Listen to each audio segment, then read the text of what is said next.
Bonjour tout le monde, j'espère que vous allez tous très bien. Aujourd'hui, on se retrouve dans un nouvel épisode de Our Vision Talks. C'est le numéro 5. Et aujourd'hui, on va parler de la gestion des réseaux. Ok, déjà Valentin, comment tu vas? Semaine assez compliquée, début de semaine assez compliqué on va dire, mais on coche les cases tous les jours, donc voilà. Discipline? Everyday. Et toi? Bah écoute, ouais, semaine assez chargée, mais bon, on fait le taf et on reste passionné par ce qu'on fait, donc voilà, que du plaisir. Et ok, donc aujourd'hui, on va parler des réseaux. Petit disclaimer avant tout, je pense. Oui, comme d'habitude, je pense que vous avez l'habitude, c'est à chaque fois le même. On va parler d'un sujet qui peut potentiellement toucher tout le monde. On va surtout évoquer aussi, nous, notre manière d'utiliser les réseaux. Il y aura quelques petites anecdotes, comme vous pourrez l'entendre. Ne jugez pas, que ce soit les anecdotes ou notre manière de gérer les réseaux ou ce qu'on pourra raconter dans cet épisode. C'est propre à nous et vous n'êtes pas obligé de faire de même. Et le but, c'est de simplement vous aider par un partage d'expérience et un partage de vision. Donc voilà, juste soyez bienveillants et tout se passera bien. Qu'est-ce que t'évoques les réseaux, Val, et est-ce que tu peux nous en citer quelques-uns? Déjà aujourd'hui on est dans un monde qui est quand même hyper digitalisé. Ouais. Donc pour moi les réseaux c'est le moyen de communication qui est utilisé pour partager soit sa vie pro, soit sa vie perso, soit des informations ou de la désinformation quand on pourra en reparler. Voilà. Ceux qui existent les plus connus, je pense Insta, Facebook pour les plus âgés, TikTok, X, Thread, Snap, t'as aussi BeReal, trop plein de trucs. Il y en a beaucoup trop, ouais. Beaucoup trop pour nous. Des canaux, Telegram, WhatsApp, etc. Ok, lesquels tu utilises aujourd'hui? Moi pour pro perso j'utilise du coup tout ce qui est connecté entre eux, Meta, Insta, Thread et Facebook, mais j'ai aussi TikTok, j'ai X pour un peu me déconnecter et voir un peu tous les dramas et le fun qui s'est passé. Et à l'ancienne j'ai pu aussi avoir Snap ou des choses du genre. Snap. Et toi?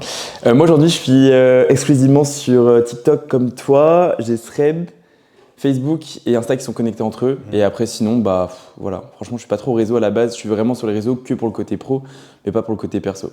Voilà. Est-ce que tu peux nous dire par quel réseau tu as commencé? Ça date un peu, vous allez peut-être me juger parce que ça a commencé jeune, mais j'avais pas du tout cet attrait pour les réseaux pour autant.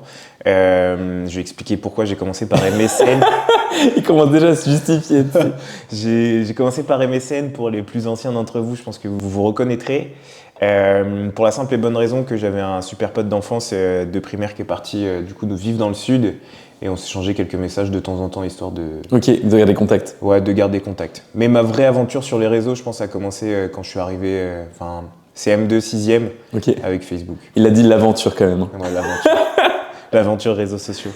Moi, j'ai fait MSN aussi, mais bon, j'avais pas de potes, donc c'était vite fini. Miskin. J'avais installé MSN parce que c'était la mode fin de primaire, début du collège. Et après, Facebook, le grand Facebook. J'avais créé 3 comptes pour vous dire. 3? Ouais, parce que en fait, j'avais une manie de me renommer. J'étais très influençable à l'époque. Tout ce qui est groupe de rap, etc. Du coup, je prenais à chaque fois des références d'une chanson que j'aimais bien à l'instant T. Et je le mettais dans mon nom de famille. Vraiment, le mec a zéro personnalité. Un schizophrène. Ouais. Mais pourquoi faire 3 comptes? Je sais pas. C'était pour espionner, avoir plus de vues? Mais pas du tout. En plus, c'était juste pour avoir un compte et un seul et même compte. Et comme à chaque fois, du coup, je voulais me renommer mon nom, mais je pouvais pas parce que Facebook me l'interdisait, je faisais un compte secondaire et un compte tertiaire. Et du coup, tous mes comptes aujourd'hui sont encore actifs, mais je peux pas les supprimer parce que j'ai plus accès au compte. Ok, t'as plus le mot de passe. Ouais, Swaggy Blond, Wati Blond, tout ce que vous voulez. Vraiment, c'était à l'époque de la section d'assaut, donc je suis désolé. M'en voulez pas pour ça. Allez pas checker pour autant. Non, vous serez pas déçus du dossier que vous pourrez retrouver, mais n'allez pas pour autant regarder. Et du coup, c'était cette époque Facebook, et même pour te dire à l'époque, tu sais, quand t'es jeune, tu t'inscris vite, tu lis pas forcément tous les procédés d'inscription, etc. Et moi, dans les réglages, je m'étais trompé. Donc imagine un gars qui arrive au collège, qui n'a pas confiance en lui, et qui se trompe dans son orientation sexuelle sur les réseaux. J'avais mis intéressé par homme, c'est chaud. Vraiment, c'était foutu de ma gueule. T'avais whipping un peu, t'avais lu. Alors après, il n'y a pas du coup d'attaque et pas d'offense à cette communauté gay, il n'y a strictement aucun souci. Mais c'est vrai que moi, j'avais pas confiance en moi et sur l'instant, on vient me dire Valentin, t'es gay, t'es gay. Du coup, je dis non, et qu'est-ce qui se passe et tout, je comprenais pas. Et au final, ils m'ont dit mais en fait, tu t'es trompé et tout. Du coup, je dis merde. Et c'est vrai que ça, tu vois, cette erreur-là, je crois bien qu'elle est restée de la 6e à la 5e. Ouais, c'était ton premier cyberharcèlement, si on peut dire.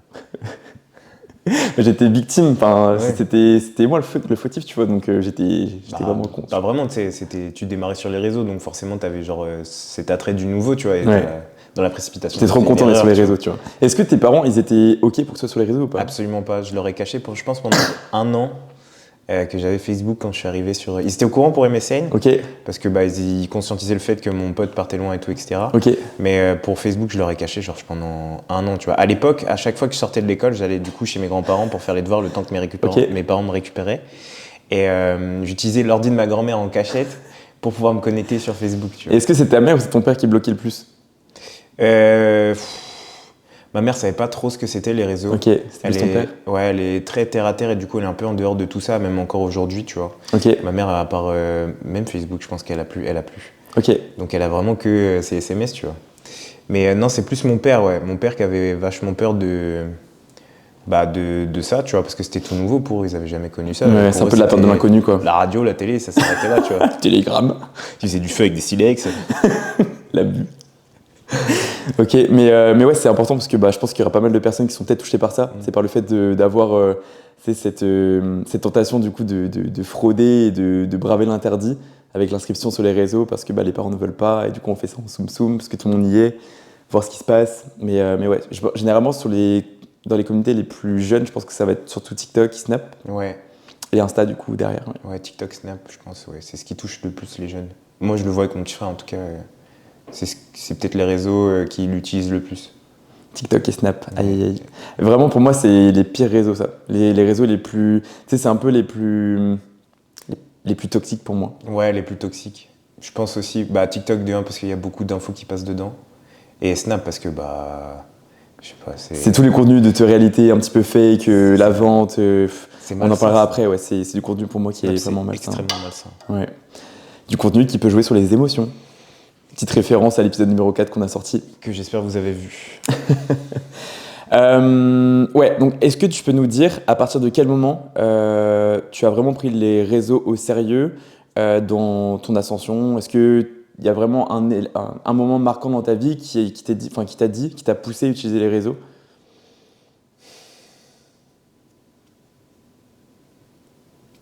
En dehors du fait que maintenant c'est une grosse partie de mon métier. Ouais. J'ai vraiment commencé à utiliser les réseaux parce que quand j'étais jeune au collège, c'était un peu ce qui nous rendait famous, tu vois. Ouais, de fou. Si t'avais pas les réseaux, t'étais un peu hors de la course, quoi. T'étais pas quelqu'un, tu vois. T'étais pas populaire. Et surtout que j'étais dans une période où j'avais vachement besoin de reconnaissance parce que du coup, je subissais quand même beaucoup de harcèlement à l'école, tout ça depuis que j'étais tout petit, à cause de mon surpoids. Ok. Et du coup, j'avais ce sentiment d'avoir besoin de reconnaissance, tu vois. Ou du moins de peut-être trouver une communauté qui pouvait partager la même chose que moi ou des trucs du genre. Donc ouais, je pense que j'ai vraiment eu ce besoin d'utiliser les réseaux à partir de mon arrivée au collège, je pense. Ok, du coup c'était Facebook. Ouais, Facebook. Ouais. Ok. Moi je pense que c'est après le Covid. Il y a eu toute la partie avant Covid. Donc Covid, moi c'est arrivé du coup à mes 24 ans. Et de mes 24 à mes 14 ans, j'étais vraiment matrixé par la console. Donc vraiment tout mon temps, je le passais derrière un écran à jouer aux jeux vidéo.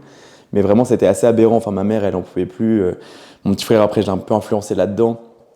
On pourra en parler un petit peu après, mais c'est vrai que moi, il y a une grande partie des réseaux où vraiment, ça a été vraiment secondaire. Je voyais qu'il y avait vraiment beaucoup de personnes qui accordaient du temps et beaucoup d'énergie au réseau, quand moi, j'étais vraiment derrière ma console et je m'en foutais vraiment de tout, quoi. J'étais vraiment déconnecté de leur actualité à eux. Vraiment, toute ma classe était vraiment connectée à Instagram et Facebook à l'époque.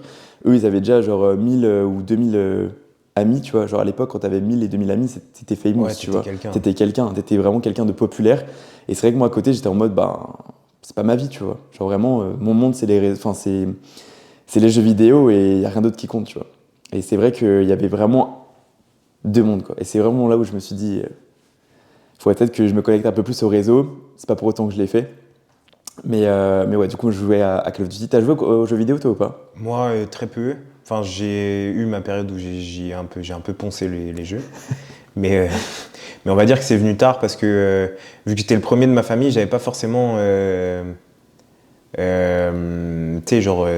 maintenant, t'as ta console à partir de 6 piges, tu vois. Ouais. Moi, c'est venu bien plus tard que ça, tu vois. J'ai commencé par la DS. Ok. Et du coup, je jouais à Pokémon comme tout le monde, mais j'avais un temps limité, tu vois. Ok. J'ai le contrôle parental. Ouais, même mes temps d'écran jusqu'à ce que j'arrive au lycée, tu vois. Ils étaient limités, tu vois. Genre mon daron il coupait la wifi à partir de 22h, tu vois, quand il est monté se coucher. Ah ouais, ça c'est dur ça. Mais tu sais qu'avec mon grand frère il y avait ça aussi. Et nous, on avait un site qui était connecté à la Livebox et on pouvait sauter tous les pare-feux, Ah ouais? ouais, tous les contrôles parentaux, on pouvait les sauter. Et on avait trouvé, ma mère, elle pétait un câble. Les hackers, tu sais. Bah ouais, mon frère, il touchait pas mal dans l'informatique. Et c'est vrai que on a pris possession de la Livebox alors que ma mère n'en avait pas connaissance, tu vois. Donc c'était assez drôle. Moi, c'est vraiment après le Covid où j'ai vraiment pris connaissance des réseaux et de leur utilisation, plus sur un aspect professionnel que personnel. Vraiment, s'il y avait qu'une partie personnelle, j'aurais jamais mis les pieds sur les réseaux. Peut-être par curiosité, tu vois, pour te dire, TikTok, j'ai mis les pieds personnellement il y a peut-être 1 an et demi. Mais avant, j'avais vraiment pas le besoin, tu vois, d'être sur cette plateforme-là, quoi. Et maintenant, ils m'envoient des TikTok tous les soirs. N'importe quoi. T'es un zinzin, toi. Mais ouais, du coup, les réseaux, c'est arrivé après le Covid. Avec LinkedIn. LinkedIn, vraiment plateforme horrible. Je sais qu'il y en a beaucoup qui ne voient que par ça pour le monde du professionnel. Après, oui, ça peut être justifié selon donc, les secteurs d'activité. Mais moi, pour ce que je voulais faire, à savoir le coaching sportif, à part pour faire du coaching sportif pour les entreprises, avec des cours co le midi, etc., ça peut être pas mal. Mais bon, pour ma cible, c'était l'enfer, quoi. Donc, vraiment, LinkedIn, pire temps que j'y ai dédié, quoi. Je me suis trop cassé la tête pour un réseau alors que ça me convenait pas du tout. J'ai vraiment perdu beaucoup de temps. J'ai fait du réseautage pour rien. C'était un enfer. Et d'ailleurs, on fait un petit switch là comme ça, mais si jamais du coup vous voulez qu'on aborde les réseaux plus sur un aspect professionnel et non pas personnel, parce que là je pense que ça sera plus un épisode dédié à la partie personnelle et ce qu'on en pense, si vous avez besoin du coup de savoir comment nous on aborde les réseaux sur le plan professionnel, écoutez, n'hésitez pas à nous dire et puis peut-être on pourrait faire un épisode dédié au business. Ça peut être pas mal. Ça peut être pertinent. Ça peut être cool. Je sais pas s'il serait long, enfin après ça dépendra aussi des questions que vous avez. Mais voilà, si vous voulez donc être informé de la manière avec laquelle on gère tout ça, écoutez, n'hésitez pas à nous le dire en commentaire. Voilà. Est-ce que tu peux nous dire combien de temps tu passes sur ton téléphone et sur les réseaux sociaux ? Je vais pouvoir te dire ça. On a un outil magique maintenant qui s'appelle temps d'écran, donc je vais te dire. Forcément qu'à l'heure actuelle, vu que je passe énormément de temps sur les réseaux pour le côté pro, mon temps d'écran il doit avoir explosé. Mais à la base, j'en passais pas tant que ça parce que j'avais d'autres attraits que… Déjà, je bossais beaucoup. Quand je bossais en asso, je donnais des cours co, donc forcément, j'avais pas mon portable sur moi. Puis avoir son timer sur son écran, c'est absolument pas pro, donc j'ai très vite acheté une montre. Mais je vais pouvoir te dire ça. Aujourd'hui, je suis à 7h06. Ok. Après, j'ai pas dormi. T'as pas dormi ? Et c'est 11% de plus que la semaine dernière. Moi, je suis à 6 heures sur ce téléphone-là. Sur Instagram, environ, par jour, je suis à 2 heures. Moi, sur Instagram, je suis à 7 heures. 7 ? Et sur TikTok, 4 heures. Ça scrolle fort ou pas ? Sur Instagram ? Ouais. Non, Ok, on a compris. Instagram, c'est pour le côté pro, juste, c'est pour ça que je pense que j'y passe autant de temps. TikTok pour le côté pro aussi, mais juste, forcément, je scrolle quand j'ai un peu de temps libre. Moi, TikTok, je suis à 13 minutes en moyenne par jour. 13 minutes ? Ouais. Pour te dire, mais de base, moi, j'y vais juste, je fais mon contenu et terminé. On parlera de TikTok après, et de ma vision dessus et de notre vision dessus. Mais TikTok, juste, je poste mon contenu, terminé, je me barre. 13 minutes. Instagram, c'est le réseau où vraiment je charbonne pour mettre en avant du coup ce qu'on fait avec les miens, avec l'équipe et tout. Donc forcément, j'y passe un peu plus de temps pour travailler tout ça. Et à côté de ça, le Drive, je passe 6 minutes dessus. Mais bon, après, c'est que ce téléphone-là. Après, j'en ai un autre pro et c'est là-dessus où je pense que je vais passer plus de temps. Pareil, le temps d'ordi, je pense qu'il n'est pas comptabilisé dedans. Et là, il en vient du coup la question, à partir de quel moment tu as conscientisé ton temps d'écran ? Bien que du coup tu essaies de rester le plus productif possible sur les réseaux, mais est-ce que du coup tu t'es dit à un moment donné, est-ce que je passe pas trop de temps sur les réseaux, est-ce que je passe pas trop de temps sur mon téléphone par rapport à ce que la vie et la richesse de la vie en général, au-delà des réseaux, peut nous proposer, tu vois ? Le moment où je pense j'ai le plus réalisé que je passais beaucoup de temps sur mon téléphone, c'est post-Covid. Ouais. Où forcément, tu sais, t'es chez toi, t'as pas grand chose à faire, même si t'avais des cours à distance. Tu passes ta journée sur ton téléphone. Ouais. Et puis, en fait, c'est là où t'émerges un peu et tu te dis, moi je suis sur mon téléphone, t'es à table, ouais. Je suis sur mon téléphone, la personne en face de moi est sur son téléphone, la personne à côté de moi est sur son téléphone et la personne juste à côté de moi est sur son téléphone aussi. Ouais. Plus aucune communication. Et pour te L'enfer. dire, même plus grave que ça, Pendant le Covid, dès que j'avais un truc à demander à mes darons, j'étais dans ma chambre en haut, ils étaient en bas, parce qu'à l'époque, j'habitais chez eux. Et du coup, j'appelais mon père pour lui demander un truc ou je lui envoyais un SMS, tu vois. Donc il était dans la pièce du dessous. Ouais. Genre, il y avait 14 marches à descendre, tu vois. Et tu l'appelais pour qu'il t'amène quelque chose. Ouais, je l'appelais. Et vraiment une folie, tu vois. Et du coup, il m'a dit, mais tu te fous de ma gueule, là. Genre, il a pété un câble, il m'a dit, mais tu sais qu'au courant que genre t'as une langue, tu peux parler, genre on peut communiquer, tu vois, genre t'es pas obligé de m'appeler. C'est grave en vrai. Ouais, mais je pense que j'étais feignant à ce moment-là, tu vois. Mais parce que du coup, j'avais pas envie de bouger, tu sais, j'étais dans ma chambre en train de scroller, de regarder des trucs. Et il n'y a pas un membre de ta famille qui a pété un câble sur le fait que, tu vois, au repas de famille, au repas même midi ou du soir, il n'y a pas de communication? Si, mon père, beaucoup. Et ça le peinait vachement de voir que, bah, du coup, on avait l'opportunité de passer beaucoup de temps ensemble, mais que du coup, on n'en passait pas vraiment, tu vois. Ok. Ouais, c'est plus du temps passif qu'actif, quoi. C'est pas une communication vraiment riche, quoi. Ouais, je comprends. Et moi, j'ai eu ça aussi avec mes parents, mais après, on a vite mis les téléphones, nous, dans nos poches, parce que sinon, c'était la guerre, quoi, et flemme d'avoir des mauvaises tensions. Mais c'est vrai que, tu sais, le fait d'avoir l'interdit, tu vois, le téléphone, ça nous démangeait, tu vois. Quand t'es jeune, t'as qu'une envie, c'est d'être connecté, de parler à tes potes et tout. T'as ta famille qui est là, bah, tu te dis, la famille, tu la vois tout le temps, donc tu peux très bien passer quelques minutes en phase 2 avec ton téléphone, et après, du coup, tu te dis quelques minutes, ça se transforme en quelques quarts d'heure. Quelques heures, et au final, bah, tu passes à côté de temps précieux quand même. Je pense que c'est là où tu le réalises le plus, c'est que tu es dans ton lit le soir et que tu te dis, ce soir je me couche tôt, tu sais, parce que tu es fatigué as fuck. Et tu es là, tu es sur ton téléphone, il est 22h, tu éteins ton téléphone, il est 1h du matin, tu sais. Et pendant 3 heures, tu as juste fait ça. Ouais, c'est chronophage de fou. Tu as juste fait ça, tu sais. Mais rien, peut-être des fois le matin et tout, parce qu'avant du coup de me lever, je reste dans mon lit et puis je scrolle un petit peu, regarder ce qui se passe. Je me dis, vas-y, 5 minutes. Et au final, le nombre de fois où tu te fais surprendre et tu te dis, bon, ça fait déjà un quart d'heure, mais ça va hyper vite, c'est hyper chronophage. Ouais. Alors que déjà, de base, on court après le temps. Si en plus de ça, on continue. Mais j'espère qu'on n'est pas les seuls là. J'espère qu'eux aussi, c'est leur cas, parce que sinon, il va falloir nous juger. Mais je pense qu'on n'est pas les seuls. Non, je pense vraiment. Mais après, voilà, ce qui est fort, c'est de réussir à conscientiser le temps passé sur les réseaux. Et c'est aussi l'importance de ce podcast-là, c'est essayer de vous éveiller sur votre approche pour ne pas vous faire dépasser vis-à-vis de votre productivité et même par rapport à un aspect émotionnel, un aspect du coup de la confiance en soi. On n'est qu'au début du podcast, il y a tellement de choses à aborder. Du coup, c'est à partir du Covid/post-Covid que tu as conscientisé tout ça. Et est-ce que tu as aussi fait de la prévention par rapport à ton entourage? Sur le fait d'utiliser les réseaux? Ouais, par rapport à ton petit frère notamment? Absolument pas, je l'ai laissé vivre sa vie. Parce que si on parle de la période post-Covid, c'est le moment aussi où j'ai fait une grave dépression, donc j'étais centré sur moi-même pour essayer de m'en sortir et d'aller mieux. Donc voilà, c'est aussi peut-être au moment où du coup j'ai aussi utilisé le plus les réseaux, tu sais. Mais ça on pourra en parler après, de l'engrenage et tout, d'avoir l'impression, cette sensation d'être écouté. Mais non, je lui ai pas fait de remarques. S'il y a une fois où je lui ai fait une remarque, c'est il a vécu un épisode assez dur, tu vois. Il y a très peu de temps, tu vois. Et du coup, il était sur son téléphone et sur Insta, tu sais, dans les notes, tu peux mettre ton mood du jour, tu vois. Et sauf qu'il racontait quelque chose d'ultra personnel, tu vois. Tu peux dire, moi ça me viendrait pas à l'idée, mais tu peux dire que ça va pas, mais t'es pas obligé de rentrer dans les détails de ta vie perso, parce que c'est donner des armes à des gens pour t'abattre, tu vois. C'est que tout le monde n'est pas bien intentionné. Et du coup, je lui dis, enlève ça tout de suite, tu vois. Genre, le coup de pression. Ouais, je lui ai mis un coup de pression. Mais parce qu'encore une fois, je le redis à chaque épisode, je suis quelqu'un de très dur.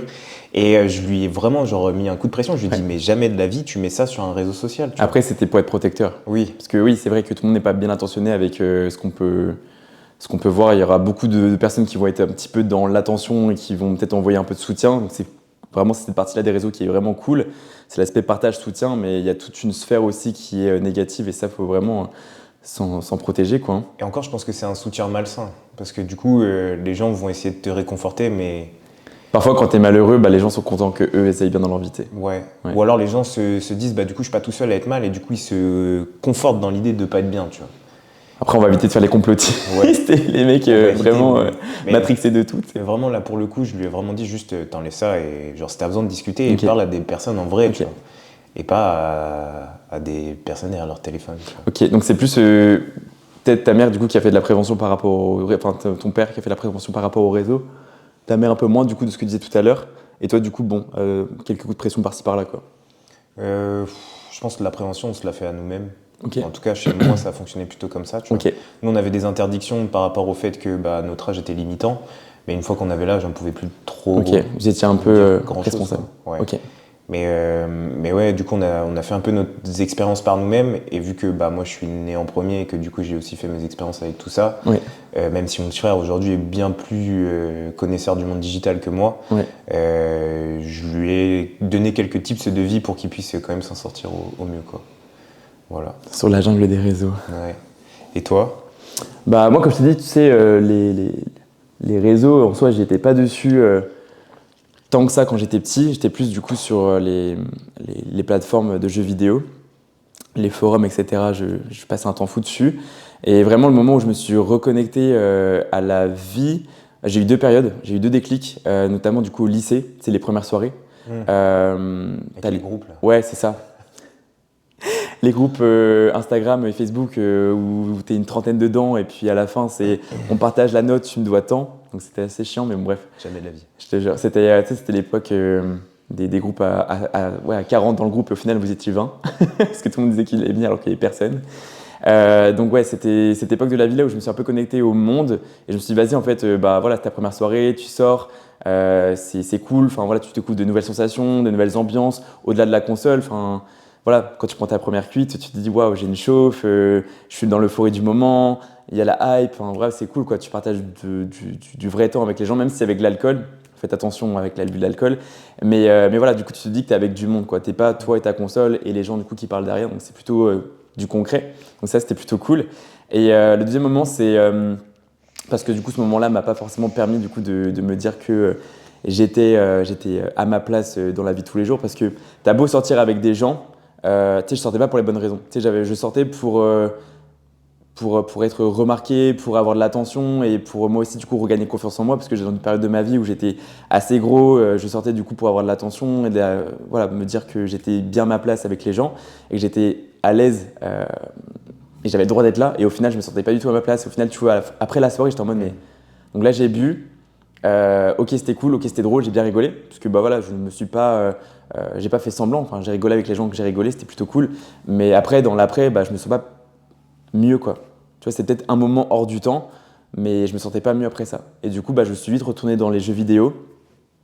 Et je me suis dit, mais en fait, il n'y a que là où je suis compris, tu vois. Il n'y a que là où mon niveau, il est peut-être estimé à sa juste valeur. Ouais. Et je suis là remarqué pour mes performances. Parce qu'à l'époque, je jouais, bon, pas un semi-niveau pro, mais je me démerdais pas mal du coup pour le niveau dans lequel je jouais en amateur. Et c'est vrai que quand tu as cette reconnaissance-là des gens, bah, tu te dis qu'au-delà de ton apparence, au-delà de ton physique, bah, les gens, ils s'en foutent, quoi. Ils attendent juste de toi que tu sois performant, tu vois. Ils attendent pas que tu sois drôle, ils attendent pas que tu sois bien habillé, ils attendent pas que tu rentres dans des codes. Et c'est vrai que ça, sur les jeux vidéo, bah, ça m'enlevait énormément de charge mentale par rapport à ça. Et après, il y avait la deuxième période où en fait, bah, voilà, je suis retourné dans les réseaux pour cette simplicité. Et après, en fait, j'ai commencé à essayer de construire des cabanes avec ma famille, même mes voisins. Et au final, je me suis dit, mais trop cool en fait, trop cool, on partage du temps, on va escalader des choses pour voler des choses. Même mes parents, après, ils voulaient faire une cabane pour les poules, du coup, il fallait qu'on aille prendre des planches à l'entreprise Jeancourt qui était à côté. Donc, c'était vraiment braver l'interdit, tu vois. Le Et au voleur. final, Le voleur. ouais, je te jure, mais même on allait dans un champ qui était à 3 km de chez nous, mais il fallait qu'on traverse la vase, etc. Et au final, toute cette euphorie, tout ce moment de partage qui était vraiment très très simple à l'instant T, bah, c'est là où tu commences à vraiment te dire que bah, la vraie vie, c'est pas la console et qu'il y a bien mieux à faire, peut-être trouver un juste milieu. Donc je jouais peut-être le soir et la journée je sortais. Et ouais, je me suis dit, mais en fait, c'est trop cool, tu vois. Donc il y avait toute la période de l'été où on faisait que ça, sortir pour construire des cabanes dehors, jusqu'au moment où je me suis dit, mais en fait, bah, j'ai pas ma place là. Je sais pas escalader parce que je suis trop gros, j'ai pas la force pour taper avec le marteau, j'ai pas l'agilité pour attacher une corde en haut de l'arbre pour attacher du coup un pneu et faire une balançoire. Et du coup, bah voilà, même chose, je suis retourné du coup dans les jeux vidéo comme ça, tu vois. Mais Ouais. du coup, est-ce que ça veut dire que 2 fois, t'as essayé d'être dans la norme, entre guillemets, de ce que Ouais. les gens font habituellement, Ouais. tu vois? Et 2 fois, du coup, t'as été déçu et du coup, t'es retourné vers ce que tu aimais le Ouais. plus ou là où t'étais le plus respecté, Dans mon on va confort, dire. tu vois. Ouais. Ouais. Donc après le Covid, je me suis dit, voilà, je vais pas faire ma carrière sur la console. Donc, faut que je me bouge en fait. Et c'est là où je me suis rapproché d'un centre d'intérêt. À savoir que je commençais à aller à la salle aussi parce que je m'étais inscrit au football américain. Donc, il fallait que je me renforce. Et j'ai commencé à coacher mon petit frère. Et je me suis dit, mais en fait, go en fait, sur les réseaux. J'ai commencé par Snap et après Insta. Et voilà, jusqu'à arriver aujourd'hui, quoi. Jusqu'à arriver aujourd'hui devant vous. Voilà, à partager ce qu'on essaye de partager, à savoir l'exigence et la bienveillance, ouais. Ouais. Et notre passion surtout. Ouais. Et Et est-ce qu'il y a un moment dans ta vie où tu t'es dit waouh, là je suis vraiment coupé des réseaux et peut-être que tu t'es senti moins bien ou peut-être mieux, je sais pas. Il y a eu 2 périodes à vrai dire. Mm. Il y a une période qui a été assez récurrente, c'est-à-dire que depuis tout petit, toutes mes vacances d'été, je les passais du coup chez ma grand-mère Ok. à Crozon. Ok. Il faut savoir qu'elle habite juste à côté de la plage et il y a absolument 0 réseau. Pour avoir un brin de wifi, Ok. c'est vraiment un miracle. Pour te dire, il faut monter sur un lit qui est proche d'une fenêtre, qui est proche d'un câble électrique qui part, tu vois. Genre.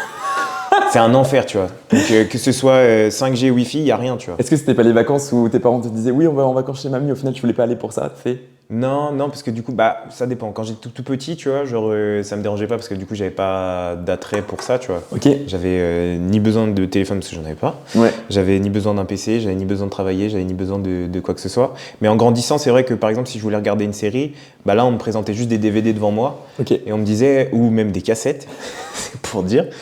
Et on te disait, voilà, t'as que ce choix-là, tu vois. Sauf que tu les as regardés 45 fois, donc au bout d'un moment, t'en peux plus, tu À vois. un moment, faut changer quoi. Voilà, changer le disque. Toi, tu passes toute l'année sur Netflix à regarder des trucs, t'as envie de continuer les trucs que tu regardais Oui, avant oui, de bien partir. sûr. Tu Ouais. vois. Il y a eu ça, mais ça m'empêche pas de kiffer mes vacances à chaque fois. Et il y a eu aussi le moment où, du coup, ça, c'est un peu l'élément, enfin, c'est l'extension de ta main, tu sais. Ok, donc le téléphone pour ceux qui sont en podcast. Ouais, mon téléphone, et il s'est juste brisé en 2, littéralement, tu vois. Et sauf que c'est arrivé un moment où c'était sur une période de 3 jours où les magasins fermaient, tu vois, c'était sur un week-end assez long. Et je n'avais pas d'autre choix que de me passer de mon téléphone, tu vois. Et du coup, j'ai dû faire sans. Et c'est là aussi où du coup, j'ai appris à apprécier le temps que je passais sans mon bigot. Sans ton téléphone. Et où je me disais, en fait, les gens, s'ils me contactent pas, c'est pas grave, tu vois, genre je les reverrai plus tard, tu vois. Ok. Si j'ai pas besoin de parler, des nouvelles, j'en aurai, mais plus tard, quand j'aurai récupéré un téléphone ou quoi que ce soit, tu vois. Au début, j'étais un peu en panique. Est-ce que tu avais cette sensation de vide? De vide? Tu es en mode, voilà, j'ai pas l'attention d'autrui, j'ai pas de messages, j'ai pas de notifications, je suis un peu coupé du monde. Qu'est-ce que je fais de mon quotidien? Qu'est-ce que je fais aujourd'hui sur les réseaux? Pas dans ce sens-là. J'ai pas eu pas dans ce sens-là parce que j'avais pas besoin d'attention de gens, tu vois. Ok. Plus un vide sur les premières heures parce que je me disais, je vais occuper mon temps comment, tu vois. Ok. Je sais plus quoi faire, tu vois, parce que du coup, soit je jouais sur mon téléphone, soit je regardais un truc. Mais pas dans le sens où si les gens me répondaient pas, j'étais malheureux, tu vois. Ok. Parce que ça, je pense qu'il y a beaucoup de personnes, les réseaux, ça les aide à avoir du coup de l'attention, quoi. Tu vois, tout à l'heure, tu parlais des notes en bulle Instagram. Ouais. Il y en a tellement, tu vois, qui mettent un petit peu leur vie privée là-dedans. Bon, libre à chacun de faire ce qu'il a envie de faire. Mais c'est vrai qu'il y a beaucoup de... Miskin un peu quand même. Chacun fait ce qu'il a à faire, mais c'est vrai qu'il y a des fois, il y a des choses qui ne sont pas à mettre sur les réseaux. Et ouais, c'est compliqué, quoi. Je donnerai pas mon avis. Faut pas viser qui que ce soit, mais voilà, juste ne cherchez pas l'attention des gens pour vivre.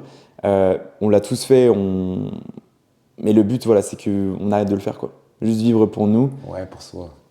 Vivre pour soi, se reconnecter à soi-même, avant du coup de vouloir essayer de se rapprocher de l'identité d'une personne, d'une personnalité, pour au final se donner un genre et au final on se rend compte que on a perdu du temps et puis on s'est perdu aussi, quoi.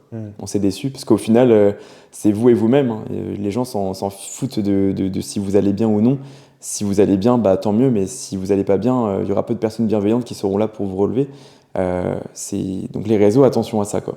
Surtout que moi, je persiste à croire que la plus grande question à laquelle on a besoin de réponse dans ce monde, c'est qui je suis et où est ma place, tu vois.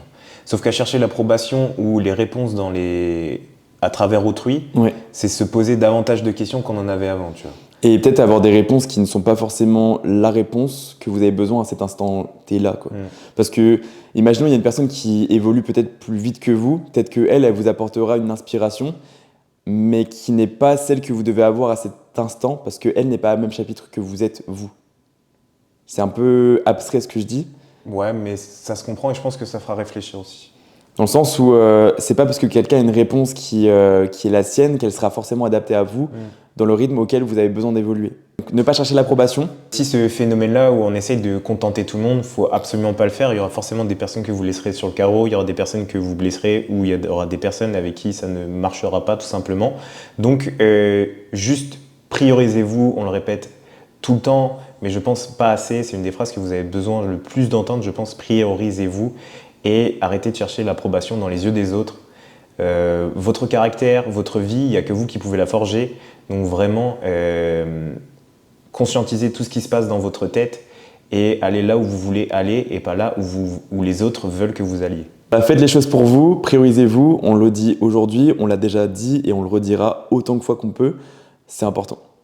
Et si vous avez besoin de rendre fier quelqu'un, c'est avant tout vous, avant les autres. On ferme cette parenthèse sur la bienveillance, on retourne au sujet. Est-ce que du coup tu as une anecdote sur ta prépa tu vois, parce que moi personnellement en prépa, je me suis vraiment détaché des réseaux. Enfin, je devais faire mon contenu quotidiennement parce que c'était important pour mettre de la hype autour de mon projet de prépa, etc. Dire comment ça se passait, dire comment je me sentais, exposer mon physique et les résultats que je pouvais avoir pour me donner aussi de la légitimité. Mais c'est vrai que moi en prépa, je me suis beaucoup reconnecté à la vie, aux choses simples.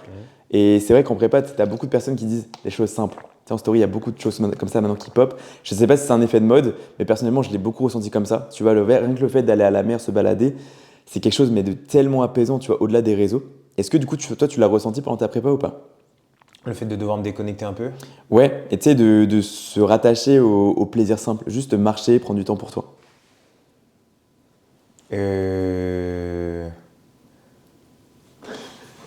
Le mec est chiant. Bah, on va pas se mentir, avoir une vie en prépa, c'est, tu sais, bah, tu deviens chiant pour les autres, tu vois.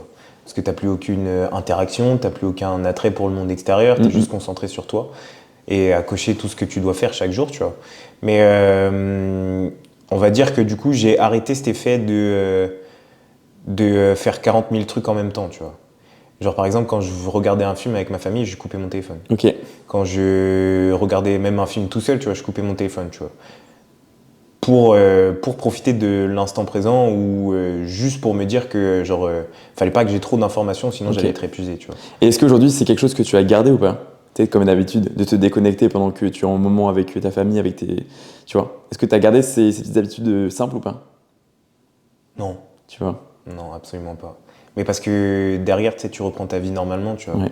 Là, c'était une parenthèse et tu reprends ta vie normalement et ta vie, bah du coup, elle est hyper connectée. Parce que ce qui est important de comprendre, c'est qu'en prépa, on est dans la rationalité.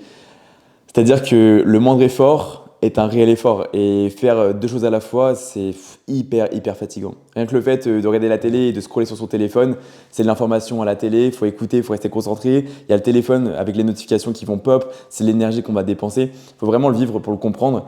Et c'est vrai que voilà, faire des choses simples, de se reconnecter aux choses simples, bah, c'est vraiment...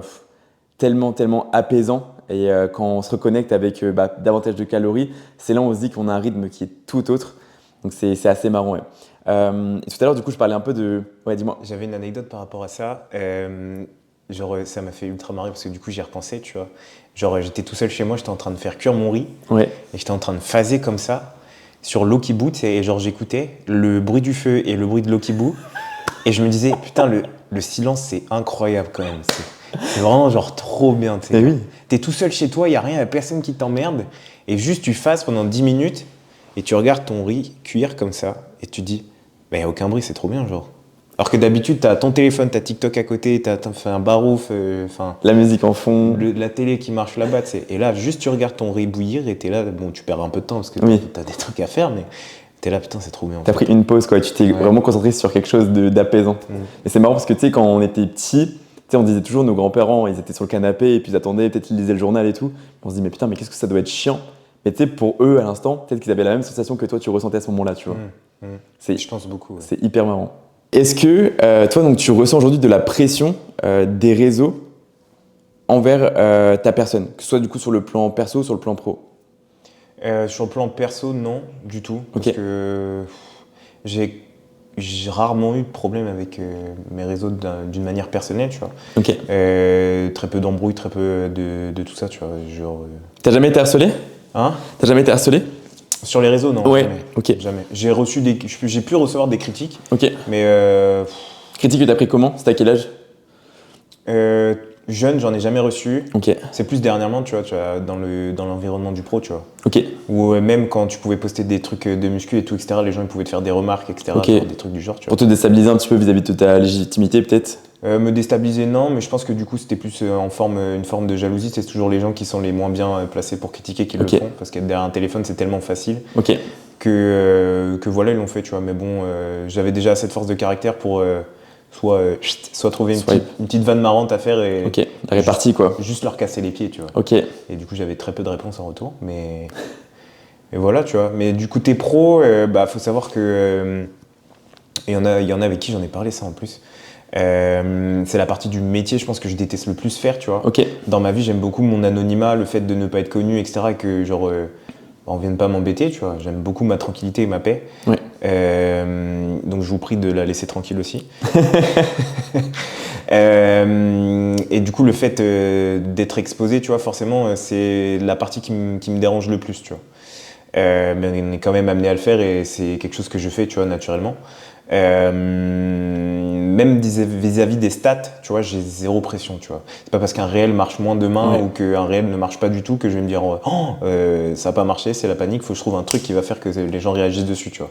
Non, je préfère rester entier moi-même et les suivre une ligne directrice qui peut-être sera pas la bonne potentiellement, tu vois, mais rester fidèle à mes principes et mes valeurs plutôt que de me trahir ou me travestir entre guillemets sur mon contenu. Et c'est marrant parce que là, on peut faire un comparatif avec toutes les personnes qui se lancent sur les réseaux, sans parler du côté pro, mais sur le côté perso. Le nombre de personnes qui se donnent une identité sur les réseaux pour dire qu'elles ont telle voiture, qu'elles s'habillent chez telle marque, pour tel prix, qu'elles voyagent ici et là-bas pour tant de temps, alors qu'il y a une autre personne qui va peut-être regarder tout ça et se frustrer de cette situation, alors que même la personne qui vend tout ce rêve sur les réseaux, elle-même n'est pas heureuse, tu vois. Ouais, je pense que ô combien même sa vie est réelle et qu'elle voyage, qu'elle partage tant de moments que toi tu peux idolâtrer et aussi qu'elle a tout ce que tu veux avoir. Je pense que cette personne-là n'est pas heureuse dans sa vie parce qu'il peut potentiellement lui manquer quelque chose qu'elle-même idolâtre mais qu'elle ne pourra pas avoir dans l'instant T. Et quand bien même cette personne elle est heureuse à l'instant T où est-ce qu'elle partage tout ça, après elle va se dire bon, à ce moment-là j'ai partagé tant de contenu qualitatif, tant de contenu inspirant, bah là il va falloir vite que je partage quelque chose pour être à la hauteur des attentes des personnes que j'ai influencées, les personnes que j'ai inspirées à telle date. Et si elle n'a plus de contenu divertissant et inspirant, mais elle va se dire bon bah voilà, je tombe dans l'anonymat, il m'oublie et je n'ai plus la reconnaissance des gens pour ce que j'étais auparavant, tu vois. Et c'est là où la personne va se perdre personnellement et c'est voilà, la descente aux enfers, quoi. Après, il y a des personnes qui s'en sortent très bien, hein, mais c'est vrai que les réseaux, bah, ça donne une identité qui n'est pas forcément toujours celle qui est la réalité. Et c'est un peu la porte ouverte à plein de problèmes sociaux qu'on rencontre actuellement, tu vois. Mais ça fait aussi partie du boom qu'il y a eu ces derniers temps avec le fait que le métier d'influenceur, ça a explosé. Alors qu'une personne qui réussit dans les métiers de l'influence, c'est peut-être une parmi 100 000, tu vois. On peut faire un comparatif avec le métier de coach sportif. Quand j'étais en formation, donc c'est-à-dire il y a 3 ans, dans ma formation, on était 25. Sur les 25, il y en a 3 aujourd'hui qui sont en service, qui exercent le métier de coach sportif. Il y a moi, Baptiste, qui a ouvert sa salle de CrossFit. Donc d'ailleurs, petite pensée à lui et à sa famille. Et il y a un autre, je ne sais plus comment il s'appelait, et qui était vraiment très gentil aussi. C'est un mec qui était dans le CrossFit, mais qui est parti dans l'événementiel / coaching sportif.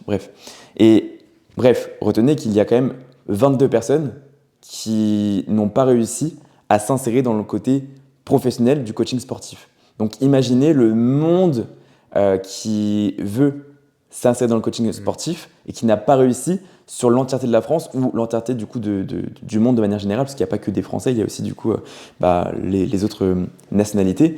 Mais ça, c'est que pour un métier. Imagine du côté de l'influence. Ça doit être davantage énorme, tu vois.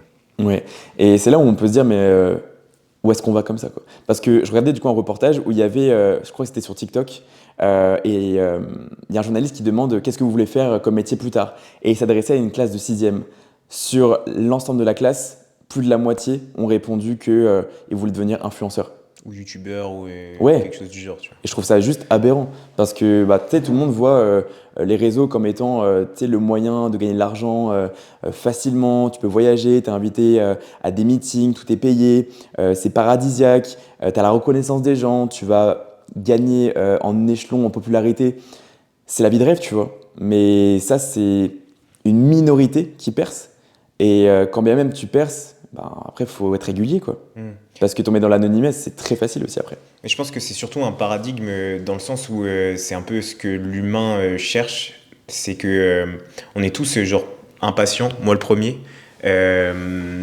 Mais à des degrés différents, tu vois. Je pense que là, surtout, c'est la voie la plus rapide, enfin, il le voit comme ça, la voie la plus rapide pour se faire le plus d'argent possible, atteindre ses rêves sans forcément avoir besoin d'un diplôme, tu vois. Et c'est juste, tu peux commencer quand tu veux, et c'est la course à aller le plus rapidement possible à un point T, tu vois. Plutôt que d'emprunter possiblement une voie plus longue, mais qui va t'assurer une stabilité pour plus tard. Surtout que pour devenir influenceur et pour percer sur les réseaux, il faut avoir une identité. Moi, personnellement, mon identité, je l'ai trouvée à mes 25-26 ans. Tu vois ? Une fois que tu as eu une maturité, que tu as vécu des expériences, etc. Exactement, les événements de la vie qui te forgent et tu sais qui tu es, quoi. Mais il y en a beaucoup, tu sais, qui veulent percer trop tôt. Et en fait, il y en a beaucoup qui ont des opportunités peut-être trop tôt, mais qui ne savent pas dire non. Moi, j'ai un élève, là, aujourd'hui, je lui ai dit, là, il a 18 ans, il a été contacté par une marque pour être en partenariat, donc trop cool. Sauf que le gars, il est en études de BP, il développe son coaching à côté de ses études, il a son contenu à faire sur les réseaux, ça prend énormément de temps. Rien que ces 3 choses-là prennent énormément de temps. Après, ça va dépendre du coup de la qualité qu'il veut proposer aussi. Et là, récemment, il a dit oui à une marque pour collaborer avec. T'imagines la charge mentale qu'il doit avoir ? Ça doit être aberrant, tu vois. Parce que tu te dis que tu dois être là pour tes clients, tu dois être là pour tes réseaux. Si jamais tu as une base de follow à satisfaire pour pas qu'il, encore une fois, t'oublie. Tu as tes études à réussir, qui plus est la priorité. Et après, tu as une marque auprès de laquelle il faut que tu communiques régulièrement pour avoir des retours, des remises. Et c'est juste hyper oppressant, quoi. Donc je lui ai dit récemment, mais juste avance à ton rythme. Ton partenariat là, ok, il est intéressant, ok, c'est une marque qui est réputée et connue, mais je pense que c'est trop tôt, tu vois. Donc je lui ai fait un petit appel du pied. Attention, reste bienveillant dans ton ascension, parce que tôt ou tard, tu peux juste tomber dans un burn-out, parce que tu es partout, comme en étant nulle part à la fois, tu vois. Et je pense surtout, ces marques-là, au début, tu es toujours perdant, tu vois, parce que tu dois forcément commander, tu dois forcément consommer leurs produits, sachant qu'il y a des marques, certainement, là, dans les compléments alimentaires, il y en a qui sont quand même extrêmement chers. Alors, c'est de la qualité, oui, mais... pas tous, hein. Non, pas toutes, mais je pense pour la marque à laquelle je pense, c'est de la qualité, tu vois, mais c'est vraiment extrêmement cher, tu vois. Et pour quelqu'un qui a 18 ans, justement, je pense que du coup, c'est un peu trop pour un budget, surtout si tu as des études à côté ou alors une stabilité à assumer. Donc tu es forcément perdant au début et tu sais pas, en fait, tu sais ce que tu investis, mais tu sais pas ce que tu gagnes. Tu sais pas ce que tu gagnes. Et surtout, tu perds, je pense, du temps à devoir créer du contenu pour eux, les référencer, alors que la personne qui te doit référencer en premier, c'est toi. Ouais, c'est ton image. Ouais. Moi, de base, j'avais un partenariat avec Fitness World Nutrition, avec Discipline, marque de vêtements, et j'ai arrêté les deux parce que je pouvais pas communiquer pour tout le monde, en fait. Je me perdais dans ça. Et en fait, je perdais même mon identité. Tout mon fil ne correspondait même plus à ce que moi, je voulais dégager, en fait. Donc, c'était juste une charge mentale et il faut avoir la maturité de dire stop, tu vois. La priorité, c'est toi, ton business, et le reste, c'est du plus. Faut pas que vous attiriez le moins parce que vous allez juste développer de la frustration et de la perte d'intérêt et ça va devenir juste une source de désintérêt, de manière générale. Et ça va entacher toute votre productivité, même sur le côté perso. Ok, pro et perso. On est un peu dans les arnaques là. Est-ce que tu aurais une petite anecdote un peu drôle, genre sur du scam que tu as pu subir sur Internet ou des arnaques? Il y en a tellement. Après, je pense qu'on va pouvoir en donner 2-3. Je commence par la plus grosse. Toi, personnellement, toi. Genre une anecdote personnelle. Tu vois. Où je me suis fait scam. Ouais. Où je me suis fait arnaquer. En fait, il faut savoir que moi, j'étais très, très influençable quand j'étais jeune. Et ça allait vers des aberrations. C'est-à-dire que, comme je l'ai dit, moi, mon identité vestimentaire, mon identité de manière générale, je l'ai eu très tard dans ma vie, donc je commandais un peu de tout et de rien. C'est vrai que je suivais des personnalités comme Simon Panda, Ulysses, je ne sais pas si tu vois qui c'est. Ulysses, non. Bref, c'était des mecs qui communiquaient pour des marques de vêtements, à savoir donc, quand j'étais en 6e pour une marque de jeans qui s'appelle Sinkings et même Father & Sons. Et en fait, il en est venu au fait que voilà, il fallait que je refasse ma garde-robe parce que tout le monde était habillé d'une certaine façon au collège, donc il fallait que je rentre dans les codes. Et je me suis dit, vas-y, je refais ma garde-robe. Et mon père était en bas, je fais papa, donne-moi ta CB et tout. Et du coup, il me dit, qu'est-ce que c'est, pourquoi faire? Et du coup, je dis, pour faire une commande de vêtements, il me dit, combien? Combien? Devine. C'était beaucoup ou pas? Genre, t'avais beaucoup d'articles? 3 chiffres. Mais t'avais combien d'articles pour 3 chiffres, genre? J'en avais 12. Non, j'en avais 8, je crois, à peu près. 8? Ouais, pour 3 chiffres? C'était des jeans. Ok. Après, Father & Son, ça peut coûter un peu, je crois, non? Un petit peu. Ok. 200? Plus. 300? Plus. Ouais, t'as abusé, frérot. 580 €. Ouais. Et en fait, je me suis fait influencer. En fait, j'avais tellement pas de personnalité que j'avais commandé un nombre d'articles que j'ai porté 2 ans. Mais attends, du coup, ça veut dire que t'as baisé un tiers du salaire de quelqu'un pour 8 jeans Ouais. Et en plus, j'ai même pas utilisé le code promo de Simeone. Simon Panda. Mais Donc, attends, j'ai tout perdu. Ton daron, il t'a dit oui. Bah, on m'a dit oui. Après, moi, je suis quelqu'un du coup qui fait. C'est pour 2 ans. Donc. Ouais, en fait, moi, je commande à un instant T, mais je vais me servir du coup de cette commande pendant une longue période, tu vois. Là, récemment, je me suis fait une commande de vêtements. Je vais pas dire le prix, mais c'était quasiment du coup dans les mêmes environs. Mais voilà, c'est des vêtements du coup qui me vont aujourd'hui parce que j'ai une identité, je me sens bien avec. Et voilà, si ça plaît, tant mieux, si ça plaît pas, tant pis. Mais pour vous dire, à l'époque, j'ai commandé des vêtements que je n'ai même pas portés sur le long terme. Faut savoir que les vêtements, j'ai eu des mauvaises remarques dessus, donc quand je les ai reçus, je regrettais vraiment d'avoir fait la commande, tu vois. Et je me voyais pas dire à mon père, bon, bah écoute, je vais pas les porter. C'était un fashion faux pas. Désolé.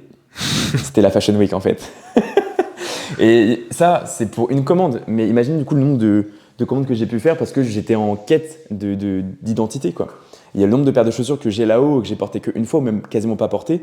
Je pense toi aussi, peut-être dans ton placard, tu as un nombre de vêtements que tu dois revendre sur Vinted, mais au final, que tu as même la flemme de prendre le temps de vendre parce que ça va prendre trop de temps, tu as tellement de fringues. Ouais, il y a des articles comme ça où j'ai eu des coups de sang où je me suis dit il faut que je les achète, tu vois. Ouais. Mais est-ce que c'était plus par besoin ou est-ce que c'était juste par pulsion, un achat compulsif? alors je pense que surtout quand j'étais plus jeune, j'avais pas trop la notion de l'argent. Enfin, je Ok. l'avais, tu vois, mais j'avais pas cette éducation en me disant faut que je me restreigne, tu vois. Ok. Parce que j'avais pas non plus tant d'impératifs que ça, tu vois, j'avais de l'argent de poche, mais s'il fallait payer T'avais combien truc, d'argent de poche j'avais 50 euros que tes parents te donnaient? que mes parents me donnaient. Arrivé à la fac ou fin lycée, je devais avoir 100 euros, tu vois, mais c'était pour Ok. le Crous parce Ok. que ça devait me tenir le C'était mois. par tu vois. semaine ou par mois? Par mois. Ok. Ça devait me tenir le mois au Crous et tout pour permettre d'avoir une vie étudiante quand Ok. même un peu sociale, tu vois. Mais par contre, si j'avais envie d'un truc à cette époque-là et que ça coûtait 95 euros et qu'on était au début du mois et qu'à la fin pour finir le mois il me restait 5 balles, Ouais. je le faisais, tu vois. Et maintenant, beaucoup moins, tu vois. Genre, maintenant, si j'ai pas ce coup de cœur pour un article, je l'achète jamais, tu vois. Ok. Je pense que tu as pu le voir un peu à Bordeaux. Ouais, il nous a fait un truc, mais. J'ai fait un défilé de mode, je pense. Vous voyez le gars qui aime se faire remarquer dans la rue, qui est un peu habillé un peu too much? Bah voilà, il a fallu faire ça, quoi. En vrai, je t'ai mime, c'est un peu comme ça, non? Vas-y, on va passer le sujet. Hein. Mais ouais, deuxième phase où je me suis fait scam c'est plus encore une fois, du coup, un manque d'identité. J'ai regardé un film bateau, je crois que c'était, c'est les films Disney là avec Troy Bolton là. Comment ça s'appelle déjà? High School Musical. High School Musical. Il jouait de la guitare. Bah voilà, j'ai acheté une guitare. 600 balles. 600 balles. Donc j'ai demandé à ma mère du coup de m'acheter des cours de guitare, 50 balles la session. J'en ai fait 6 mois. Donc voilà, on va monter vite dans le millier d'euros. Et après du coup j'ai revendu ma guitare. Tu l'as revendue? Parce que du coup j'avais plus l'utilité, donc je me suis fait de l'argent sur le dos de ma mère en fait. Ok. Tu vois? J'espère qu'elle n'entendra pas ça. Je suis désolé maman. Mais après c'était hyper maladroit. Mais tu sais, moi je me dis qu'aujourd'hui j'arrive à conscientiser ça. Mais j'espère qu'aujourd'hui je réveillerai des personnes qui sont dans cette folie d'achat compulsif parce que c'est juste maladif en fait. On s'en rend même pas compte de ça. Non mais oui, je vois ce que tu veux dire. Mais la question c'est est-ce que tu as réussi à jouer au moins un accord? J'arrivais à jouer le morceau Wonderwall de comment ça s'appelle déjà? Oasis. Oasis, voilà. Merci. Tu sais, c'est vraiment le morceau de base. Non mais ma culture est vraiment énorme quoi. Ma culture est énorme. Excusez-nous. Mais ouais, du coup, ça c'était une phase de ma vie où j'ai eu beaucoup d'achats compulsifs. Ouais. Après, c'est normal aussi quand t'es dans. Enfin. Tu sais, t'as aussi tes premiers salaires, donc tu vas essayer de dépenser un petit peu intelligemment, parfois maladroitement. Parfois, ça sera plus des investissements. Et au final, parfois, tu vas même te voiler la face sur le fait que c'est un investissement. Au final, ça va rien t'apporter, ni sur le plan psychologique, ni sur le plan financier. Ça va juste être là dans ta maison. Tu vois le nombre de trucs que j'ai achetés et qu'au final, c'est juste présent. Tu vois, genre ma cafetière. J'ai une cafetière, je l'utilisais ce week-end, c'était pour vous. Sinon, je l'ai utilisée pour ma prépa, mais au final, elle est là aujourd'hui. Et moi, je me suis dit, bon, si jamais j'ai besoin de café, c'est à la maison, tu vois. Ouais. Mon grille-pain, c'est pareil, j'ai acheté un grille-pain. Est-ce que tu m'as déjà vu griller du pain? Non, mais chez les autres, oui, par contre. Oui, tu vois. Mais voilà, il y a plein du coup d'achats comme ça qu'on va faire pour avoir du confort, pour avoir du coup une certaine qualité de vie.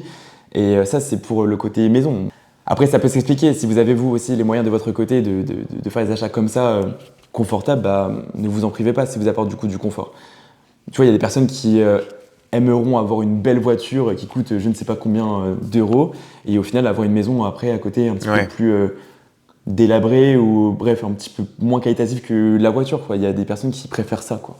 Donc après, c'est des choix de vie. Oui, moi, aujourd'hui, je comprends. Moi, je pense que j'ai vraiment compris que fallait que je fasse attention quand j'ai reçu mes premiers salaires, tu vois. Ok. Parce que du coup, qui dit premier salaire dit autonomie.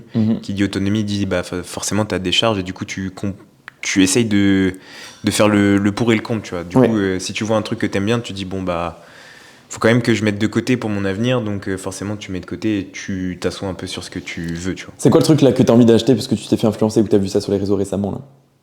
En vrai, tous les jours il y a des trucs qui passent sur internet et tu te dis ouais je me verrais bien avec, tu vois, mais au final c'est juste c'est passager, tu vois. Mais je pense que en vrai là en ce moment j'ai rien. Est-ce que c'est Le Ninja Creamy? Bah toi surtout. Bah moi j'ai eu envie de l'acheter parce que pendant ma prépa, genre je voyais tout le monde bouffer des glaces. Mais j'ai vu le prix, ça m'a vite refroidi, donc je me suis dit ça 300, non c'est 280 € je crois. Ouais, mais pour la version naze, tu vois. Oui. T'as forcément envie d'avoir des belles glaces qualitatives, donc forcément glace à l'italienne. Tu veux la meilleure version, tu vois. Et surtout pour avoir le gros pot, je crois. T'as une format avec un petit pot et l'autre avec un gros pot, je crois. Et non, mais je pense que c'était pas. Non, en vrai, ce serait plus des. Si, en vrai, les pubs que j'ai eu le plus, il faut savoir que bah, du coup, mon PC, là, quand je monte les épisodes que vous regardez, il fume, mais vraiment, il fume, genre, il en peut plus. Ça fait un barouf monstre dans la baraque. Et pour vous dire, même les voisins viennent sonner parce que mon PC fait trop de bruit. Non, je rigole.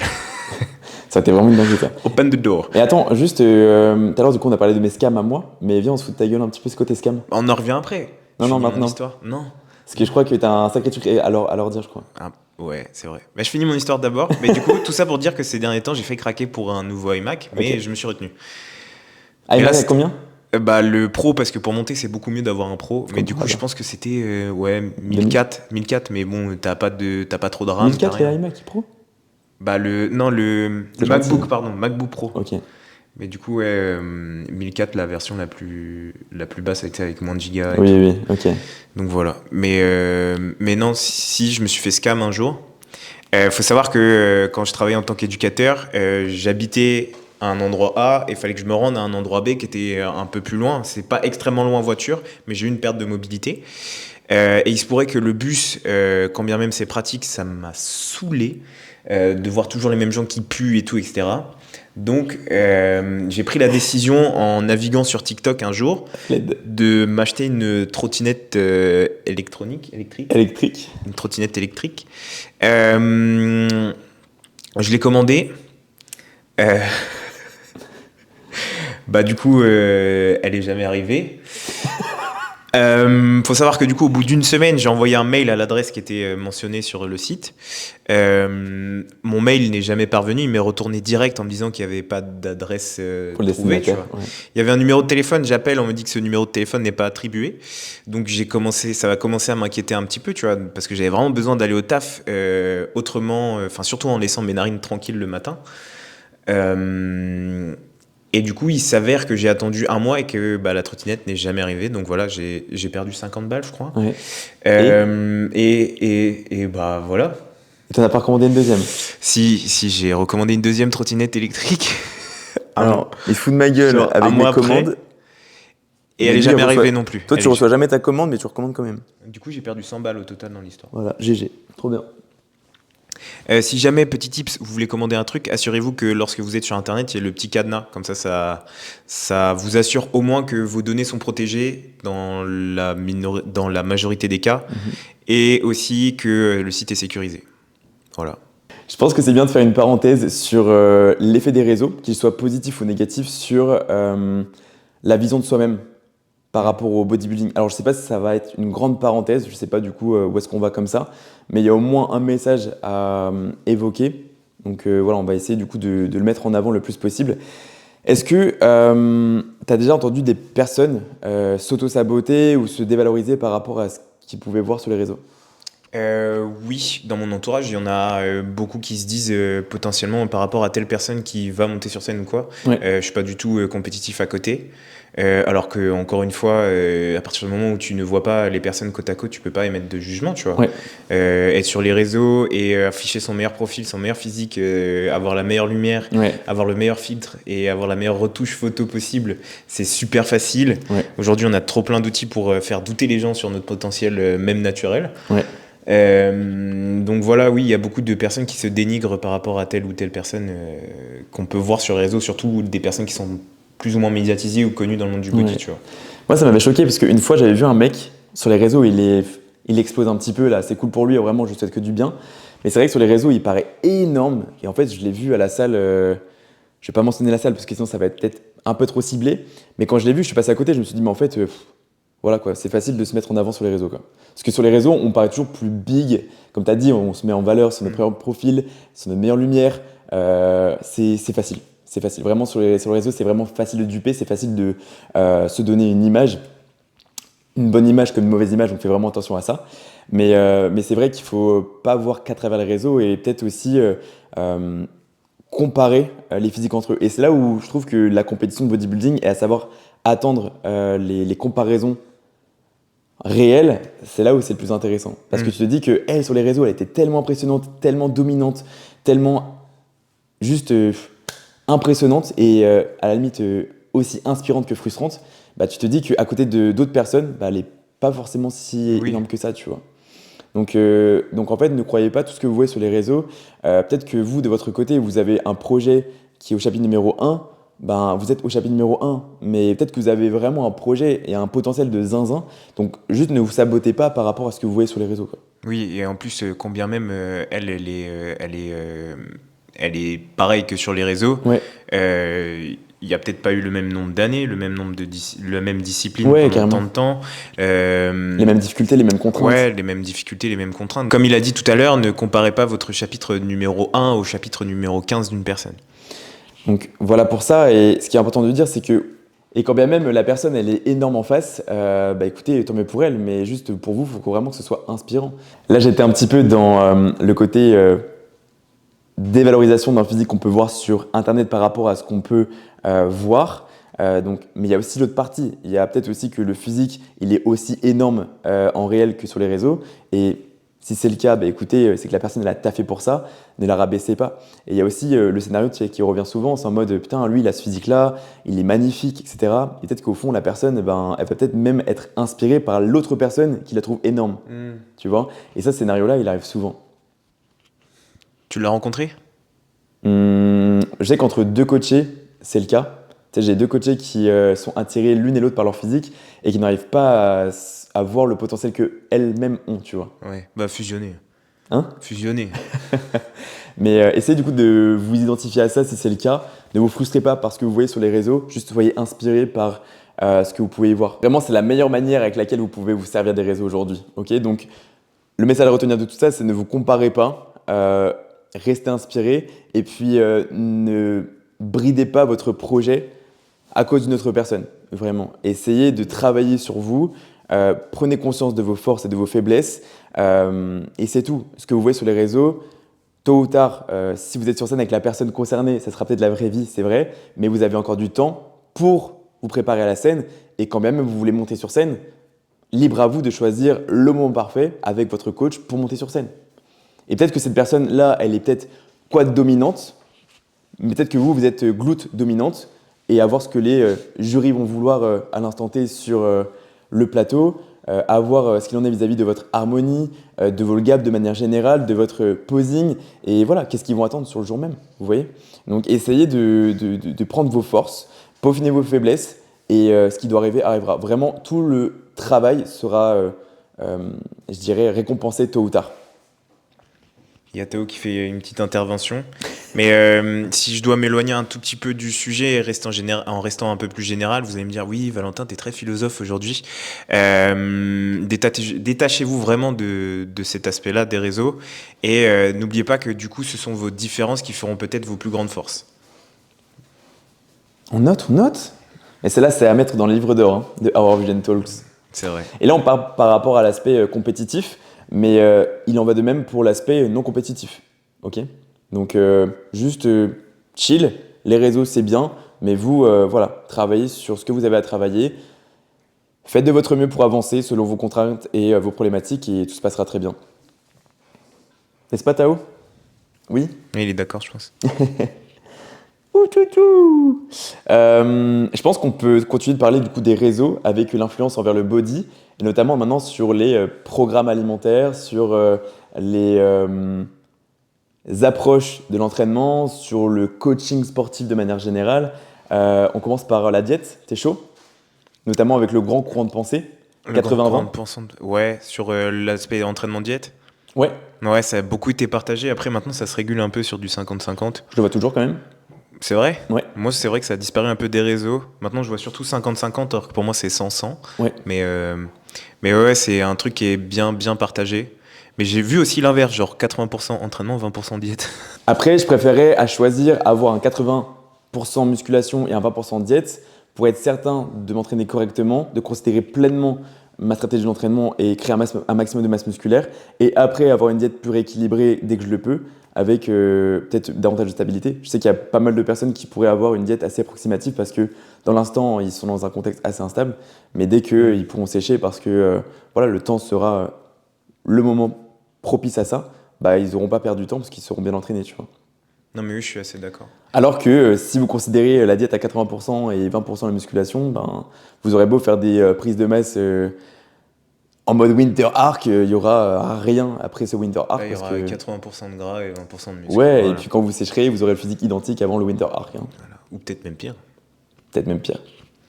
Ouais, si on. Enfin, ce sujet-là, il évoque surtout toutes les bêtises. Enfin, il y a vraiment un flot d'informations sur les réseaux sociaux Ouais. concernant notre métier qui est partagé. Et il y a surtout énormément de conneries qui est partagée, tu vois. Après, il faut voir que tu sais, tout le monde vend la solution miracle ou tout le monde, à l'inverse, va essayer de proposer du contenu assez percutant, assez provocateur pour essayer de faire du clic, de l'interaction, des vues et réapparaître dans votre feed grâce au temps que vous avez accordé à la publication. Parce que l'application, c'était complètement du bullshit. Elle vous promet d'avoir un cheat code et au final, bah, c'est plus de la frustration qu'elle va générer. Elle va proposer une solution qui ne sera pas une solution et au final, ça va essayer de plus vous diriger vers la consommation, vers un programme magique, envers un coaching miraculeux qui va vous promettre des 1000 et des 100 ou alors une perte de poids parfaite, 10 kilos en l'espace de 4 jours ou peu importe, enfin vraiment des promesses qui ne sont pas viables, saines ou alors dans des conditions, je dirais, insécurisées. Bah, autant invoquer un génie dans ces cas-là, tu vois. Ouais, enfin, en fait, il y a beaucoup de ça, il y a beaucoup de rapports à la promesse sur les réseaux. Il faut vraiment que vous fassiez attention à ça. Vraiment, s'il y a bien une chose à retenir de ce qu'on dit actuellement et des prochaines choses qu'on va aborder, notamment sur l'aspect de l'entraînement et du marketing de manière générale, c'est informez-vous, restez éveillés et ne soyez pas dupés par de potentielles promesses. C'est important. Dites-vous que tout ce que vous allez voir sur les réseaux va essayer de créer de la frustration et générer en vous un besoin d'achat en fait. Ok. Donc vraiment faites attention à ça. Est-ce que toi tu as des anecdotes par rapport à ça Oh, bah à oui. mettre en avant? Dis-moi. Oui, il y en a, tu vois. Après, on pourra pas citer parce que sinon on va peut-être s'exposer à des problèmes, mais ouais, il y a des marques qui te promettent la solution miracle sur un plan diététique, tu vois, en mode c'est ce complément-là ou alors c'est cette manière de fonctionner Ok. qui va te permettre d'arriver à ton objectif et qui te promettent aussi après derrière une vie incroyable à bosser sur ton PC sous un arbre au soleil, tu vois, dans une île paradisiaque, alors qu'en vrai pas du tout, t'es à des années-lumière de ça, tu vois. Ouais. Je pense qu'on pourra pas la citer, mais en vrai, je pense qu'il y en a beaucoup de gens qui reconnaîtront.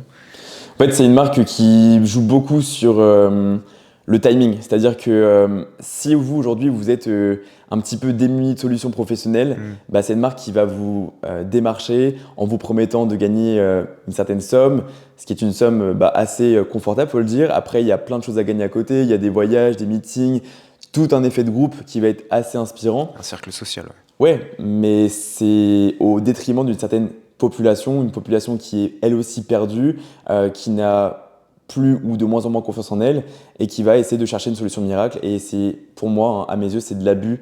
De faiblesse, clairement. C'est une arnaque. Ouais. Dites-vous, j'ai connaissance, ou j'ai ouï dire, je sais plus, d'une personne qui faisait partie de l'organisme donné et qui n'était pas compétente parce que ces personnes-là ne sont pas compétentes, elles ne sont pas qualifiées, elles sont juste payées pour vendre des packs de compléments alimentaires. Vous allez recevoir un programme d'entraînement maison pour gagner du fessier ou gagner des pectoraux, etc. alors que vous n'allez rien développer avec du poids de corps.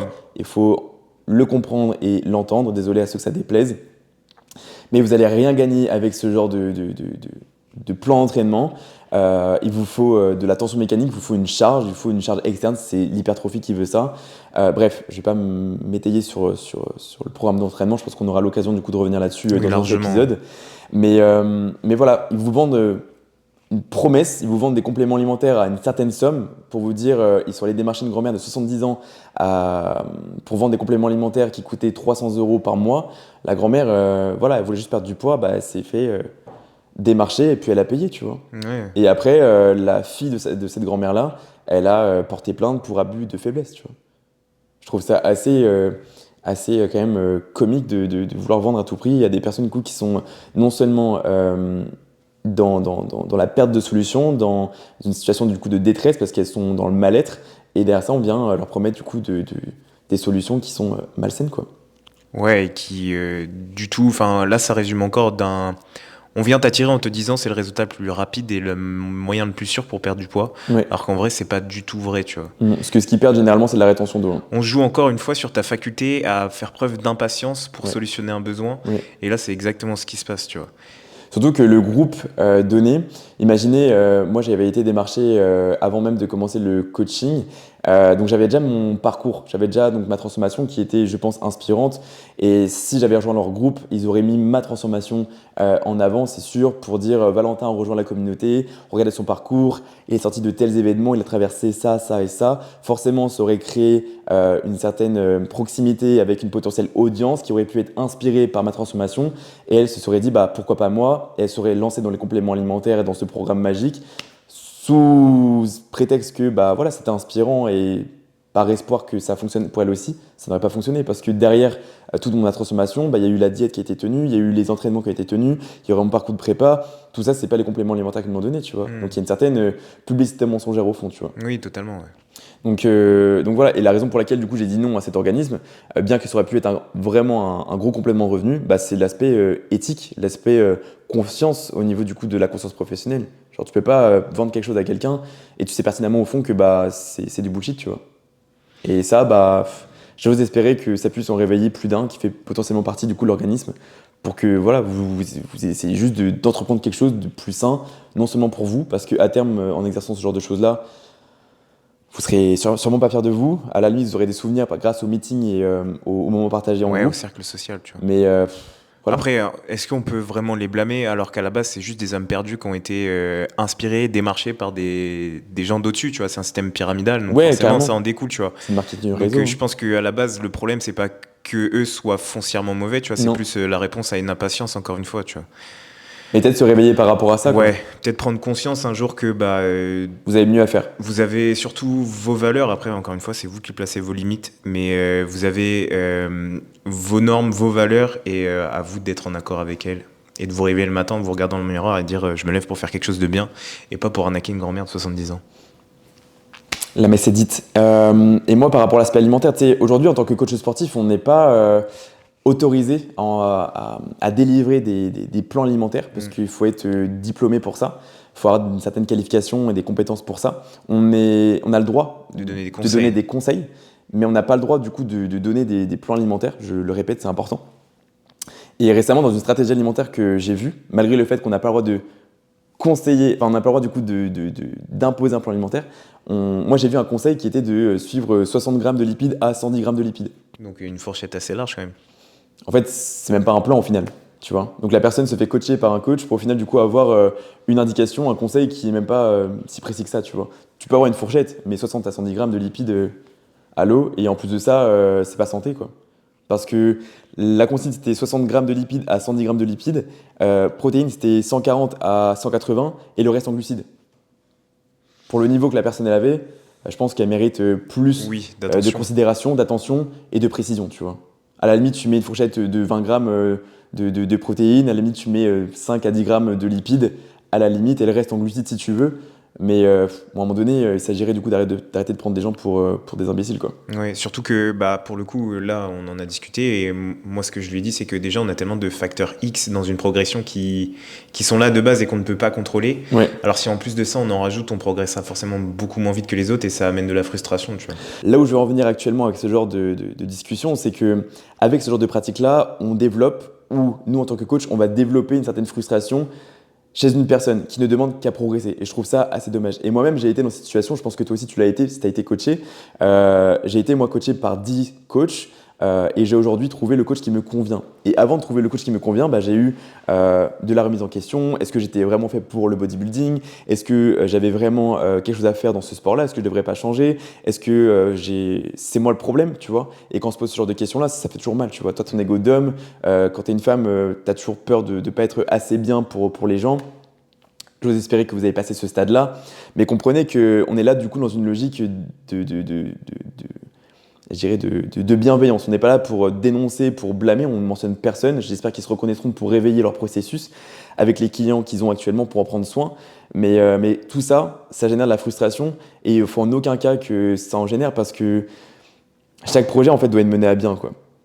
C'est important parce qu'après, imagine du coup le coaching ne fonctionne pas du coup avec le coach donné, tu vas te dire ok ça n'a pas fonctionné avec ce coach là, mon projet j'y arriverai jamais, tu vois. Et ça va créer une sorte de frustration, de l'abandon et au final la shape de la personne aurait pu être incroyable avec davantage du coup de considération et D'attention du d'attention, moins tu vois. sur son plan. Je dis pas qu'il y a que des mauvais coachs, hein. Je dis qu'il y a vraiment de très très bons coachs et ici il faut dire qu'on n'est pas les meilleurs dans notre domaine, on aime ce qu'on fait et on a déjà des résultats avec nos clients et c'est très bien comme ça, on est heureux comme ça. Il y a de bons coachs partout mais juste faites attention à qui vous faites confiance, tu vois. Et surtout, du moins, c'est la remise en question perpétuelle qu'on effectue qui nous permet aussi de progresser chaque jour. Des erreurs, vous en ferez en tant que coach. Ouais, Et c'est ces erreurs-là qui vous feront grandir et progresser sur vos plans et tout ce que vous pouvez imprégner à vos coachés. ouais. Donc le conseil qu'on a déjà donné auparavant pour choisir son coach, c'est s'identifier à lui, tu vois. Ou de nous choisir. Ouais. Je sais que on n'est pas là pour je dis ouais en plus. On n'est pas là pour se vendre, on n'est pas là pour faire notre speech de vente parce que Non, du tout. on n'en a pas. Juste trouver une personne du coup qui vous attire dans sa manière d'aborder les choses, dans sa manière de parler, dans sa manière du coup de se positionner sur des potentiels sujets. Juste soyez inspiré par une personne. Moi, j'ai une anecdote à vous donner là-dessus. Je pouvais être coaché par un coach qui s'appelle Aka Bodybuilding, qui est un très bon coach. Il a de très très bons résultats avec ses athlètes. Et d'ailleurs, je le salue si jamais du coup il regarde ce podcast. On sait jamais. C'est un très bon coach. Sauf que moi, quand j'ai eu un appel avec lui, il m'a dit au téléphone, écoute, moi aujourd'hui, je ne suis plus dans le bodybuilding, donc ne t'attends pas à ce que tu vois des stories où je suis ma diète, où je vais m'entraîner, etc., etc. Et quand j'ai entendu ça, je me suis dit, non, tu vois, c'est pas pour moi. Moi, j'ai besoin du coup d'avoir quelqu'un qui suit sa diète, qui est à fond dans son process, et ça va m'inspirer, ça va me driver, tu vois. C'est pour ça que je suis arrivé à Edgy, tu vois. Et voilà, donc juste ici, trouvez une personne qui vous inspire, qui vous drive. Faites attention à la compétence de la personne, parce que le nombre de personnes qui pourront vous inspirer sur les réseaux et qui sont en plus de ça compétentes. En plus, aujourd'hui, vous avez tellement de moyens de vous informer sur ce que nous on fait ou alors sur ce que tous les coachs ont comme manière de fonctionner, de travailler, ce qu'ils peuvent vous apporter de un par du coup les informations qu'il y a sur leur site potentiel, sur leur Insta, ce qu'ils partagent en story, mais également en se rapprochant de potentiels clients qu'ils ont pu avoir, etc., certaines transformations, en leur posant des questions. Et après, généralement, dans la plupart des cas, en tout cas, moi c'est comme ça que je fonctionne, un appel découverte, ça ne vous engage en rien, ça ne vous coûte rien, c'est juste pour vous permettre ici de vous identifier à ma manière de travailler ou non. Ouais. Et il y a des coachs qui font payer cet appel. Après, c'est aussi là où il y a la limite, tu vois. Est-ce que je perds du temps à faire un appel découverte qui ne me rapporte rien? Enfin, Ouais. chacun voit midi à sa porte. Et tu vois, je pense que c'est aussi important de potentiellement parler de ces pratiques de vente, tu vois. Parce qu'il y a beaucoup de vendeurs. Posez-vous des bonnes questions aujourd'hui. J'avoue que moi, quand j'ai commencé le coaching, je sais pas toi, t'as démarché ou pas un petit peu? Des gens? Ouais. Des gens, pas du tout, non. Moi, quand j'ai commencé le coaching, j'avais tellement besoin de montrer mon engouement, montrer du coup ce que je voulais faire et ce que je pouvais faire avec les gens, que j'ai démarché pendant une semaine des comptes que je connaissais même pas. J'allais sur les comptes de Fitness Park, de On Air ou peu importe la ville. J'allais sur ces comptes-là et puis j'envoyais des spams. copier-coller et tout. Je crois que j'ai gagné une cliente sur tous les DM que j'ai envoyés, tu vois. Et la cliente, c'est Flavie. Flavie, du coup, je pense que tu vois qui c'est. Oui, je vois. Ouais. Et Flavie, du coup, elle a fait des résultats mais incroyables. Bref, trop content. Je vais pas dire que je regrette cette période-là parce que ça m'a appris beaucoup de choses sur le ratio temps passé par rapport à la productivité que j'ai obtenue. Je regrette pas le fait d'avoir eu Flavie en coaching. Mais c'est vrai que, bon, je me dis, les gens, ils ont reçu un DM du coup d'un vieux coach qui démarre et tout. Juste flemme, tu vois. Je pense qu'on est les premiers aujourd'hui à recevoir des DM et à même pas les lire quand ça concerne du coup du démarchage, tu vois. Donc, surtout, ça t'a rapproché de ton identité actuelle, je pense. Ouais, tu vois, tu fais des erreurs pour finir du coup ta démarche. Et là où je veux en venir, c'est qu'il est important d'être éveillé par rapport à certaines pratiques de vente, tu vois. Tous les vendeurs auront cette capacité à trouver les mots pour vous faire douter, pour vous sensibiliser à leur méthode miracle, tu vois. En mode, c'est mon produit qu'il te faut, c'est mon coaching qu'il te faut, et pas celui d'un autre. Essayez de conscientiser ça, c'est important.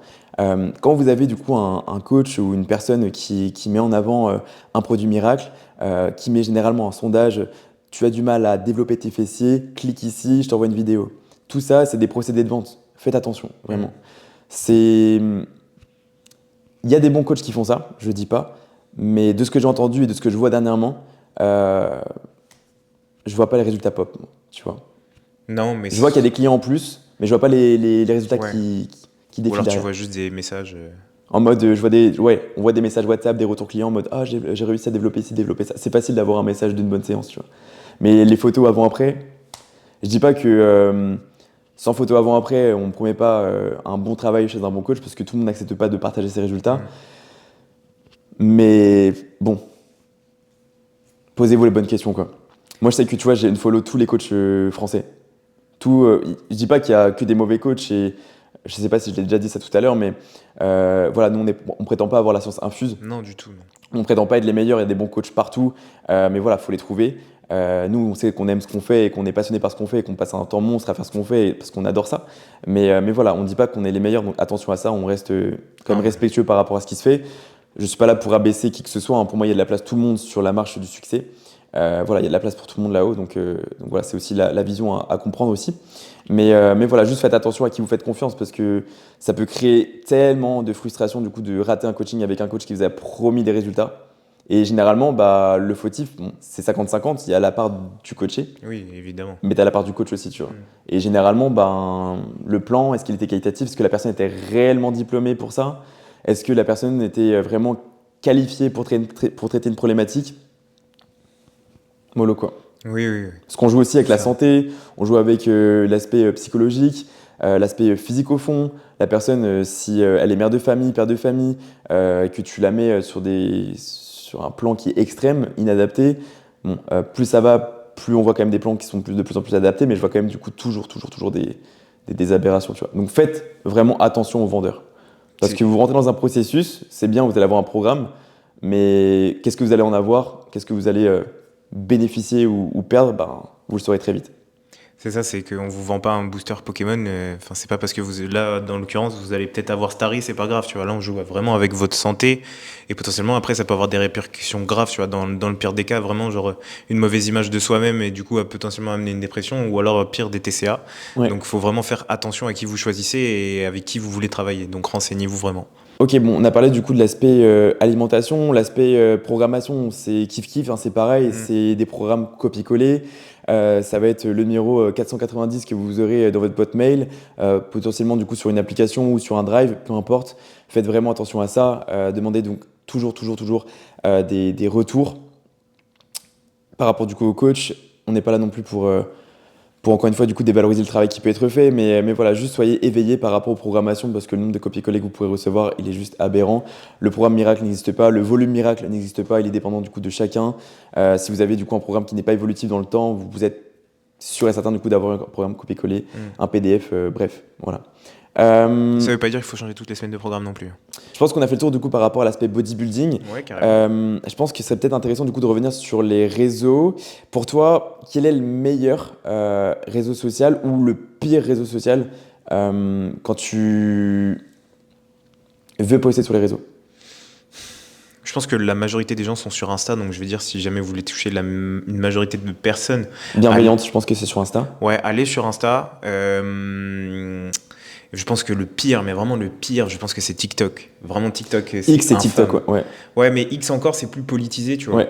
C'est beaucoup plus politisé, moins enfantin. C'est des sujets de société qui sont avérés, tu vois. Ça va parler de sujets du monde actuel, de guerre, tout ça, où ça va se foutre de la gueule des politiques. Enfin, vraiment, c'est vraiment beaucoup plus adulte X, alors que TikTok, c'est vraiment genre infâme. Genre, ça peut te dénigrer physiquement, ça peut prendre une particularité de toi et en faire juste une risée sur les réseaux. Tu vois. Oui, carrément. Et après, ça peut amener à tellement de problèmes psychologiques chez la personne.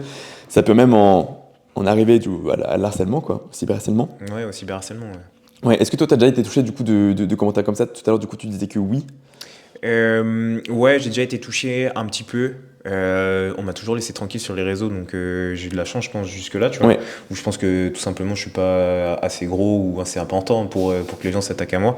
Quand tu as fait ta compétition, généralement, quand tu as fait ta compétition, tu mettais ton physique en avant. Est-ce que tu as déjà donc eu des commentaires rabaissants, dévalorisants, enfin, non, jamais? Non, du tout. Okay. J'ai eu quelques commentaires encourageants, mais dans la majorité des cas, j'ai juste C'était bienveillant. Pas de commentaires, quoi. Ok.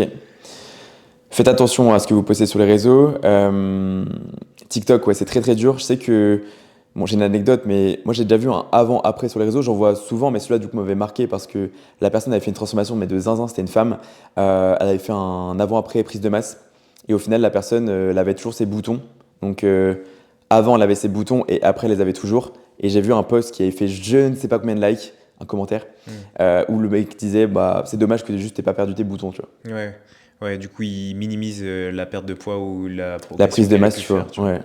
Il minimise la prise de masse, il minimise tout l'investissement que la personne elle a mis, tout le travail, et il voit juste la particularité physique de la personne qui n'est pas de son ressort, tu vois, c'est les hormones, c'est comme ça. Et si bien cette personne, elle a pu poster, tu vois. Et au final, elle allait faire un traitement Roaccutane. Tu vois. Sachant qu'après, le traitement, il est lourd quand même, Roaccutane, c'est pas n'importe quoi, tu vois. C'est hyper dur les réseaux, donc si vous communiquez sur les réseaux, faites attention du coup à ce que vous communiquez, à la manière avec laquelle vous le faites, surtout que si c'est pas un but professionnel, vous vous exposez à tellement de critiques, tellement de malveillance. Généralement, les pertes de poids sont bienveillantes. Ouais, parce qu'on est dans un monde où être lean et shred, c'est vraiment genre... système fluide, mes fesses, tu vois. Généralement. Les gens préfèrent voir ça, tu vois, parce que c'est plus impressionnant qu'un mec qui a pris 15 kilos et qui est sous son pull. Et généralement, justement, les prises de masse sont mal vues. Très, très mal vues, parce que si quelqu'un réussit à prendre de la masse, c'est forcément du gras, c'est forcément qu'il a triché en prenant des produits dopants. Donc il y a beaucoup de sphères quand même assez oppressantes, beaucoup de réflexions assez dénigrantes sur certains projets. Donc vraiment, faites attention. Si vous postez, attendez-vous à avoir... soit du soleil, soit la tempête. Ouais, soyez préparés mentalement. Moi, j'ai vu des trucs comme ça où, la personne, elle avait fait... En plus, les gens, ils sont derrière leur téléphone, donc franchement, il n'y a plus aucun filtre, plus aucune barrière. Ils ont des coronesses qui leur ont poussé, tu vois, alors qu'en face, jamais ils diront ça. C'est toujours ça, de toute façon. Parce que c'est juste Kevin de 14 ans qui essaye d'avoir un tout petit peu d'attention et d'avoir le plus de likes sur son commentaire. Alors que finalement, il blesse une personne, tu vois. Mais ouais, j'avais vu ça, pareil, un avant-après. Et sur la photo d'avant, le petit Kevin de 14 ans qui s'était renommé Dark Sasuke, je suis en Winter Arc, tu vois. Okay. Non, c'est pour faire un global des gens que, je les vois comme ça réellement, tu vois. Il avait dit, ouais, t'as bouffé ta soeur jumelle ou quoi? Vraiment, des trucs comme ça, tu vois. C'est juste affreux, c'est horrible. Comment est-ce que tu peux dire ça, tu vois? Est-ce que du coup, t'as des conseils à donner du coup pour ces personnes-là qui postent sur les réseaux? Parce que peut-être qu'il y a des personnes qui postent pour elles, tu vois, pour avoir des souvenirs, pour avoir une trace tout simplement du coup de ce qu'elles font et de comment elles le font, potentiellement tu vois des randonnées qu'elles peuvent mettre ou peu importe le contenu que vous faites. Est-ce que tu as des conseils à donner pour ces personnes-là? J'en ai parlé un tout petit peu, mais détacher le plus possible des commentaires ou alors de ce que vous pouvez recevoir comme impression après. Faites-le vraiment pour vous parce que vous avez envie de partager une expérience et non pas pour essayer d'attirer l'attention sur quoi que ce soit. On sait tous qu'avoir un tout petit peu de renommée, avoir de la fame, ça fait du bien à notre ego. En revanche, ne fonctionnez pas sur les réseaux avec votre ego, mais avec tout simplement l'envie de juste peut-être inspirer quelques personnes. Voilà. Franchement... prenez le maximum de recul et soyez sûr d'être bien là-dedans avant de vouloir affronter la réalité des réseaux. Et au pire des cas, si vous voulez poster pour vous, libre à vous de vous mettre en privé, de bloquer les commentaires et de bloquer vos DM. Ouais, c'est tout à important. fait, ouais. Juste faites simple. Si vous voulez être en profil public, libre à vous, mais juste protégez-vous pour ne pas recevoir de Soyez prêts. ouais, de mauvaises ondes, quoi, tout simplement. Et on arrive au fait que, les réseaux et les émotions. Qu'est-ce que tu as à dire par rapport à ça? Est-ce que pour toi, les réseaux jouent sur les émotions? Oui, largement. Il y a des personnes, comme on vient de le dire, qui sont pas assez détachées Ouais. et qui peuvent être pris dans un engrenage, tu vois. Je vais parler encore un peu de moi. Il fait que ça, hein. Ouais, je suis la star de ce podcast. Et il y a quoi alors? Celui qui me remplacera ici n'est pas né encore. C'est Morgan. Non. On en a parlé un tout petit peu tout à l'heure, tu vois, mais quand j'ai fait ma dépression, tu vois, genre, j'étais enfermé un peu dans un engrenage, tu vois. J'étais, et ça, je pense que c'est vraiment un sujet réel. J'étais en train de scroller et tout le contenu, je pense vraiment qu'on écoutait tout le contenu qui était partagé sur mon TikTok, que je pouvais lire, était en rapport avec la dépression, tu vois. Ok. Alors que j'en avais pas parlé autour de moi, tu vois. C'était quoi? C'était des musiques? Pas forcément. Oui, ça pouvait être des musiques sur un fond triste, tu vois, mais ça disait surtout des mots forts, tu vois. Et je suis convaincu d'une chose, c'est que lorsque du coup on est dans cette phase-là, les gens cherchent des réponses à des questions qu'ils n'ont pas, tu vois. Ok. Et même s'ils trouvent les réponses, c'est pas forcément celles qu'ils attendent. Ils vont continuer de scroller aussi. Ouais, je pense que soit ils tombent sur quelque chose. C'est la simple vérité, ils n'ont pas envie de l'intégrer et de l'entendre, tu vois. Donc forcément, ils cherchent une réponse qui, eux, leur convienne, tu vois. Mais dans la majorité des cas, je suis persuadé que on est sur les réseaux pour avoir des réponses à des questions auxquelles on n'a pas encore de réponse. Et si on inverse aussi la tendance, tu vois, donc là, tu es dans une tendance assez triste, assez négative. Assez négative. À l'inverse, si vous êtes dans un bon mood, il peut arriver que les réseaux vous mettent dans un mood complètement inverse. C'est-à-dire que vous ouvrez votre application, vous êtes là, vous êtes tout joyeux, tout content, vous scrollez un peu, et d'un coup, vous allez voir un truc qui va vous faire penser à un événement, et ça va vous mettre au fond, quoi. Et c'est de ça dont il s'agit, c'est vraiment de conscientiser, vous, votre bien-être, essayer de vous détacher de ce que vous voyez, quoi. De ce que vous pouvez voir sur les réseaux, etc. Essayez d'avoir vraiment une approche de plus en plus mature, parce que c'est triste, hein, mais le contenu qui fonctionne le plus, c'est du contenu qui est triste. Ouais, triste, choquant, qui va vous interpeller, quoi. Ouais, au-delà du contenu à caractère sexuel, hein, parce que ce contenu-là plaît beaucoup aussi, de manière générale. C'est le contenu qui est sexualisé, tu vois. Parce que c'est encore une fois fait pour choquer, pour interpeller, tu vois. Mais voilà, essayez du coup de faire attention à ça, parce que vriller du tout au tout, c'est très facile. L'algorithme, c'est ce qu'il fait. Si vous accordez beaucoup de temps à une publication qui est dans un contexte triste, l'application va vous donner que ça. Hein.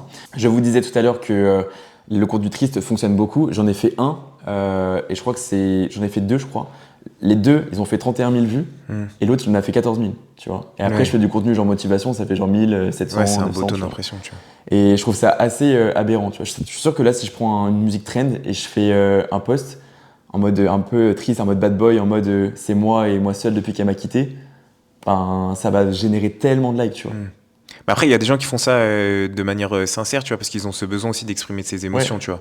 Pour pas les intérioriser, pour laisser échapper ça, et ça leur fait du bien d'exprimer quelque chose. Et puis même, c'est se sentir aussi tout soutenu par une communauté qui pourrait ressentir la même chose. Mais encore une fois, ne donnez pas trop d'armes pour vous faire battre. Restez subtil. Parce que moi, je sais très bien que si je publie ce genre de choses-là, une personne X va peut-être se dire « Ah, il va pas dans sa vie et tout, bon, son business commence à chuter, etc. » Donc voilà, on va en profiter. Bon, c'est pas vrai, hein, mais voilà, juste ne donnez pas le bâton pour vous faire battre, quoi.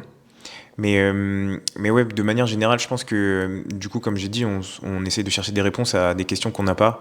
L'humain est souvent attiré par le négatif, on le répète depuis plusieurs podcasts, tu vois. Et je pense que s'éloigner des réseaux lorsque vous êtes dans une phase de bad mood ne peut vous faire que du bien, parce que les réponses à vos questions, vous les avez de manière générale, et elles sont au fond de vous, c'est juste que vous n'êtes pas prêt à les entendre à l'heure actuelle. Donc vraiment, prenez le temps de vous déconnecter un peu et de juste vous retrouver, vous, face à vos pensées, face à vous-même, et de vous déconnecter un peu de tout ce monde digital qui ne vous apportera aucune solution et aucune réponse à vos questions intérieures. C'est beau ça. Merci coach. Encore noté dans les livres. Mais non, c'est vrai, hein, c'est aussi triste de voir qu'il y a beaucoup de personnes qui vivent à travers les réseaux que vrai, malheureusement. Mais voilà, prenez conscience de tout ça. Je pense qu'on a fait le tour. Est-ce que tu avais d'autres choses à aborder ? Non, en vrai, je pense qu'on a bien abordé le sujet aujourd'hui. On a abordé donc nous notre approche de notre enfance, le déclic qu'on a eu aussi par rapport au réseau, Ouais, et quelques par rapport à la vie anecdotes, réelle, le body, le body, ton score Snap. l'influence, mon score Snap. Non, on n'a pas abordé ton score Snap. Ils veulent pas savoir. Si, le public demande ton score Snap. 90 000. Ça va. J'ai utilisé Snap pendant 1 an et demi. 6 mois. 6 mois à 90 000, il est fort. Hein. Et j'avais pas de potes. Non. J'envoyais à ma grand-mère. Non, ça va, 90 000. Je pense dans la génération dans laquelle on est, 90 000, c'est vraiment bas, tu vois. Ouais, on a tout abordé, je pense. On a fait le tour. Ça a été très très long, très vaste. Faut savoir que l'épisode, on l'a tourné 2 fois et demi. Bon, je pense 3 fois, c'est rigolo. Ouais, on a eu des soucis du coup de caméra en espérant que tout reste audible, compréhensible. Et si vous avez du coup des questions, n'hésitez pas à les poser. En commentaire, ouais. On se laisse là-dessus et on se retrouve la semaine prochaine. Bye. Ciao.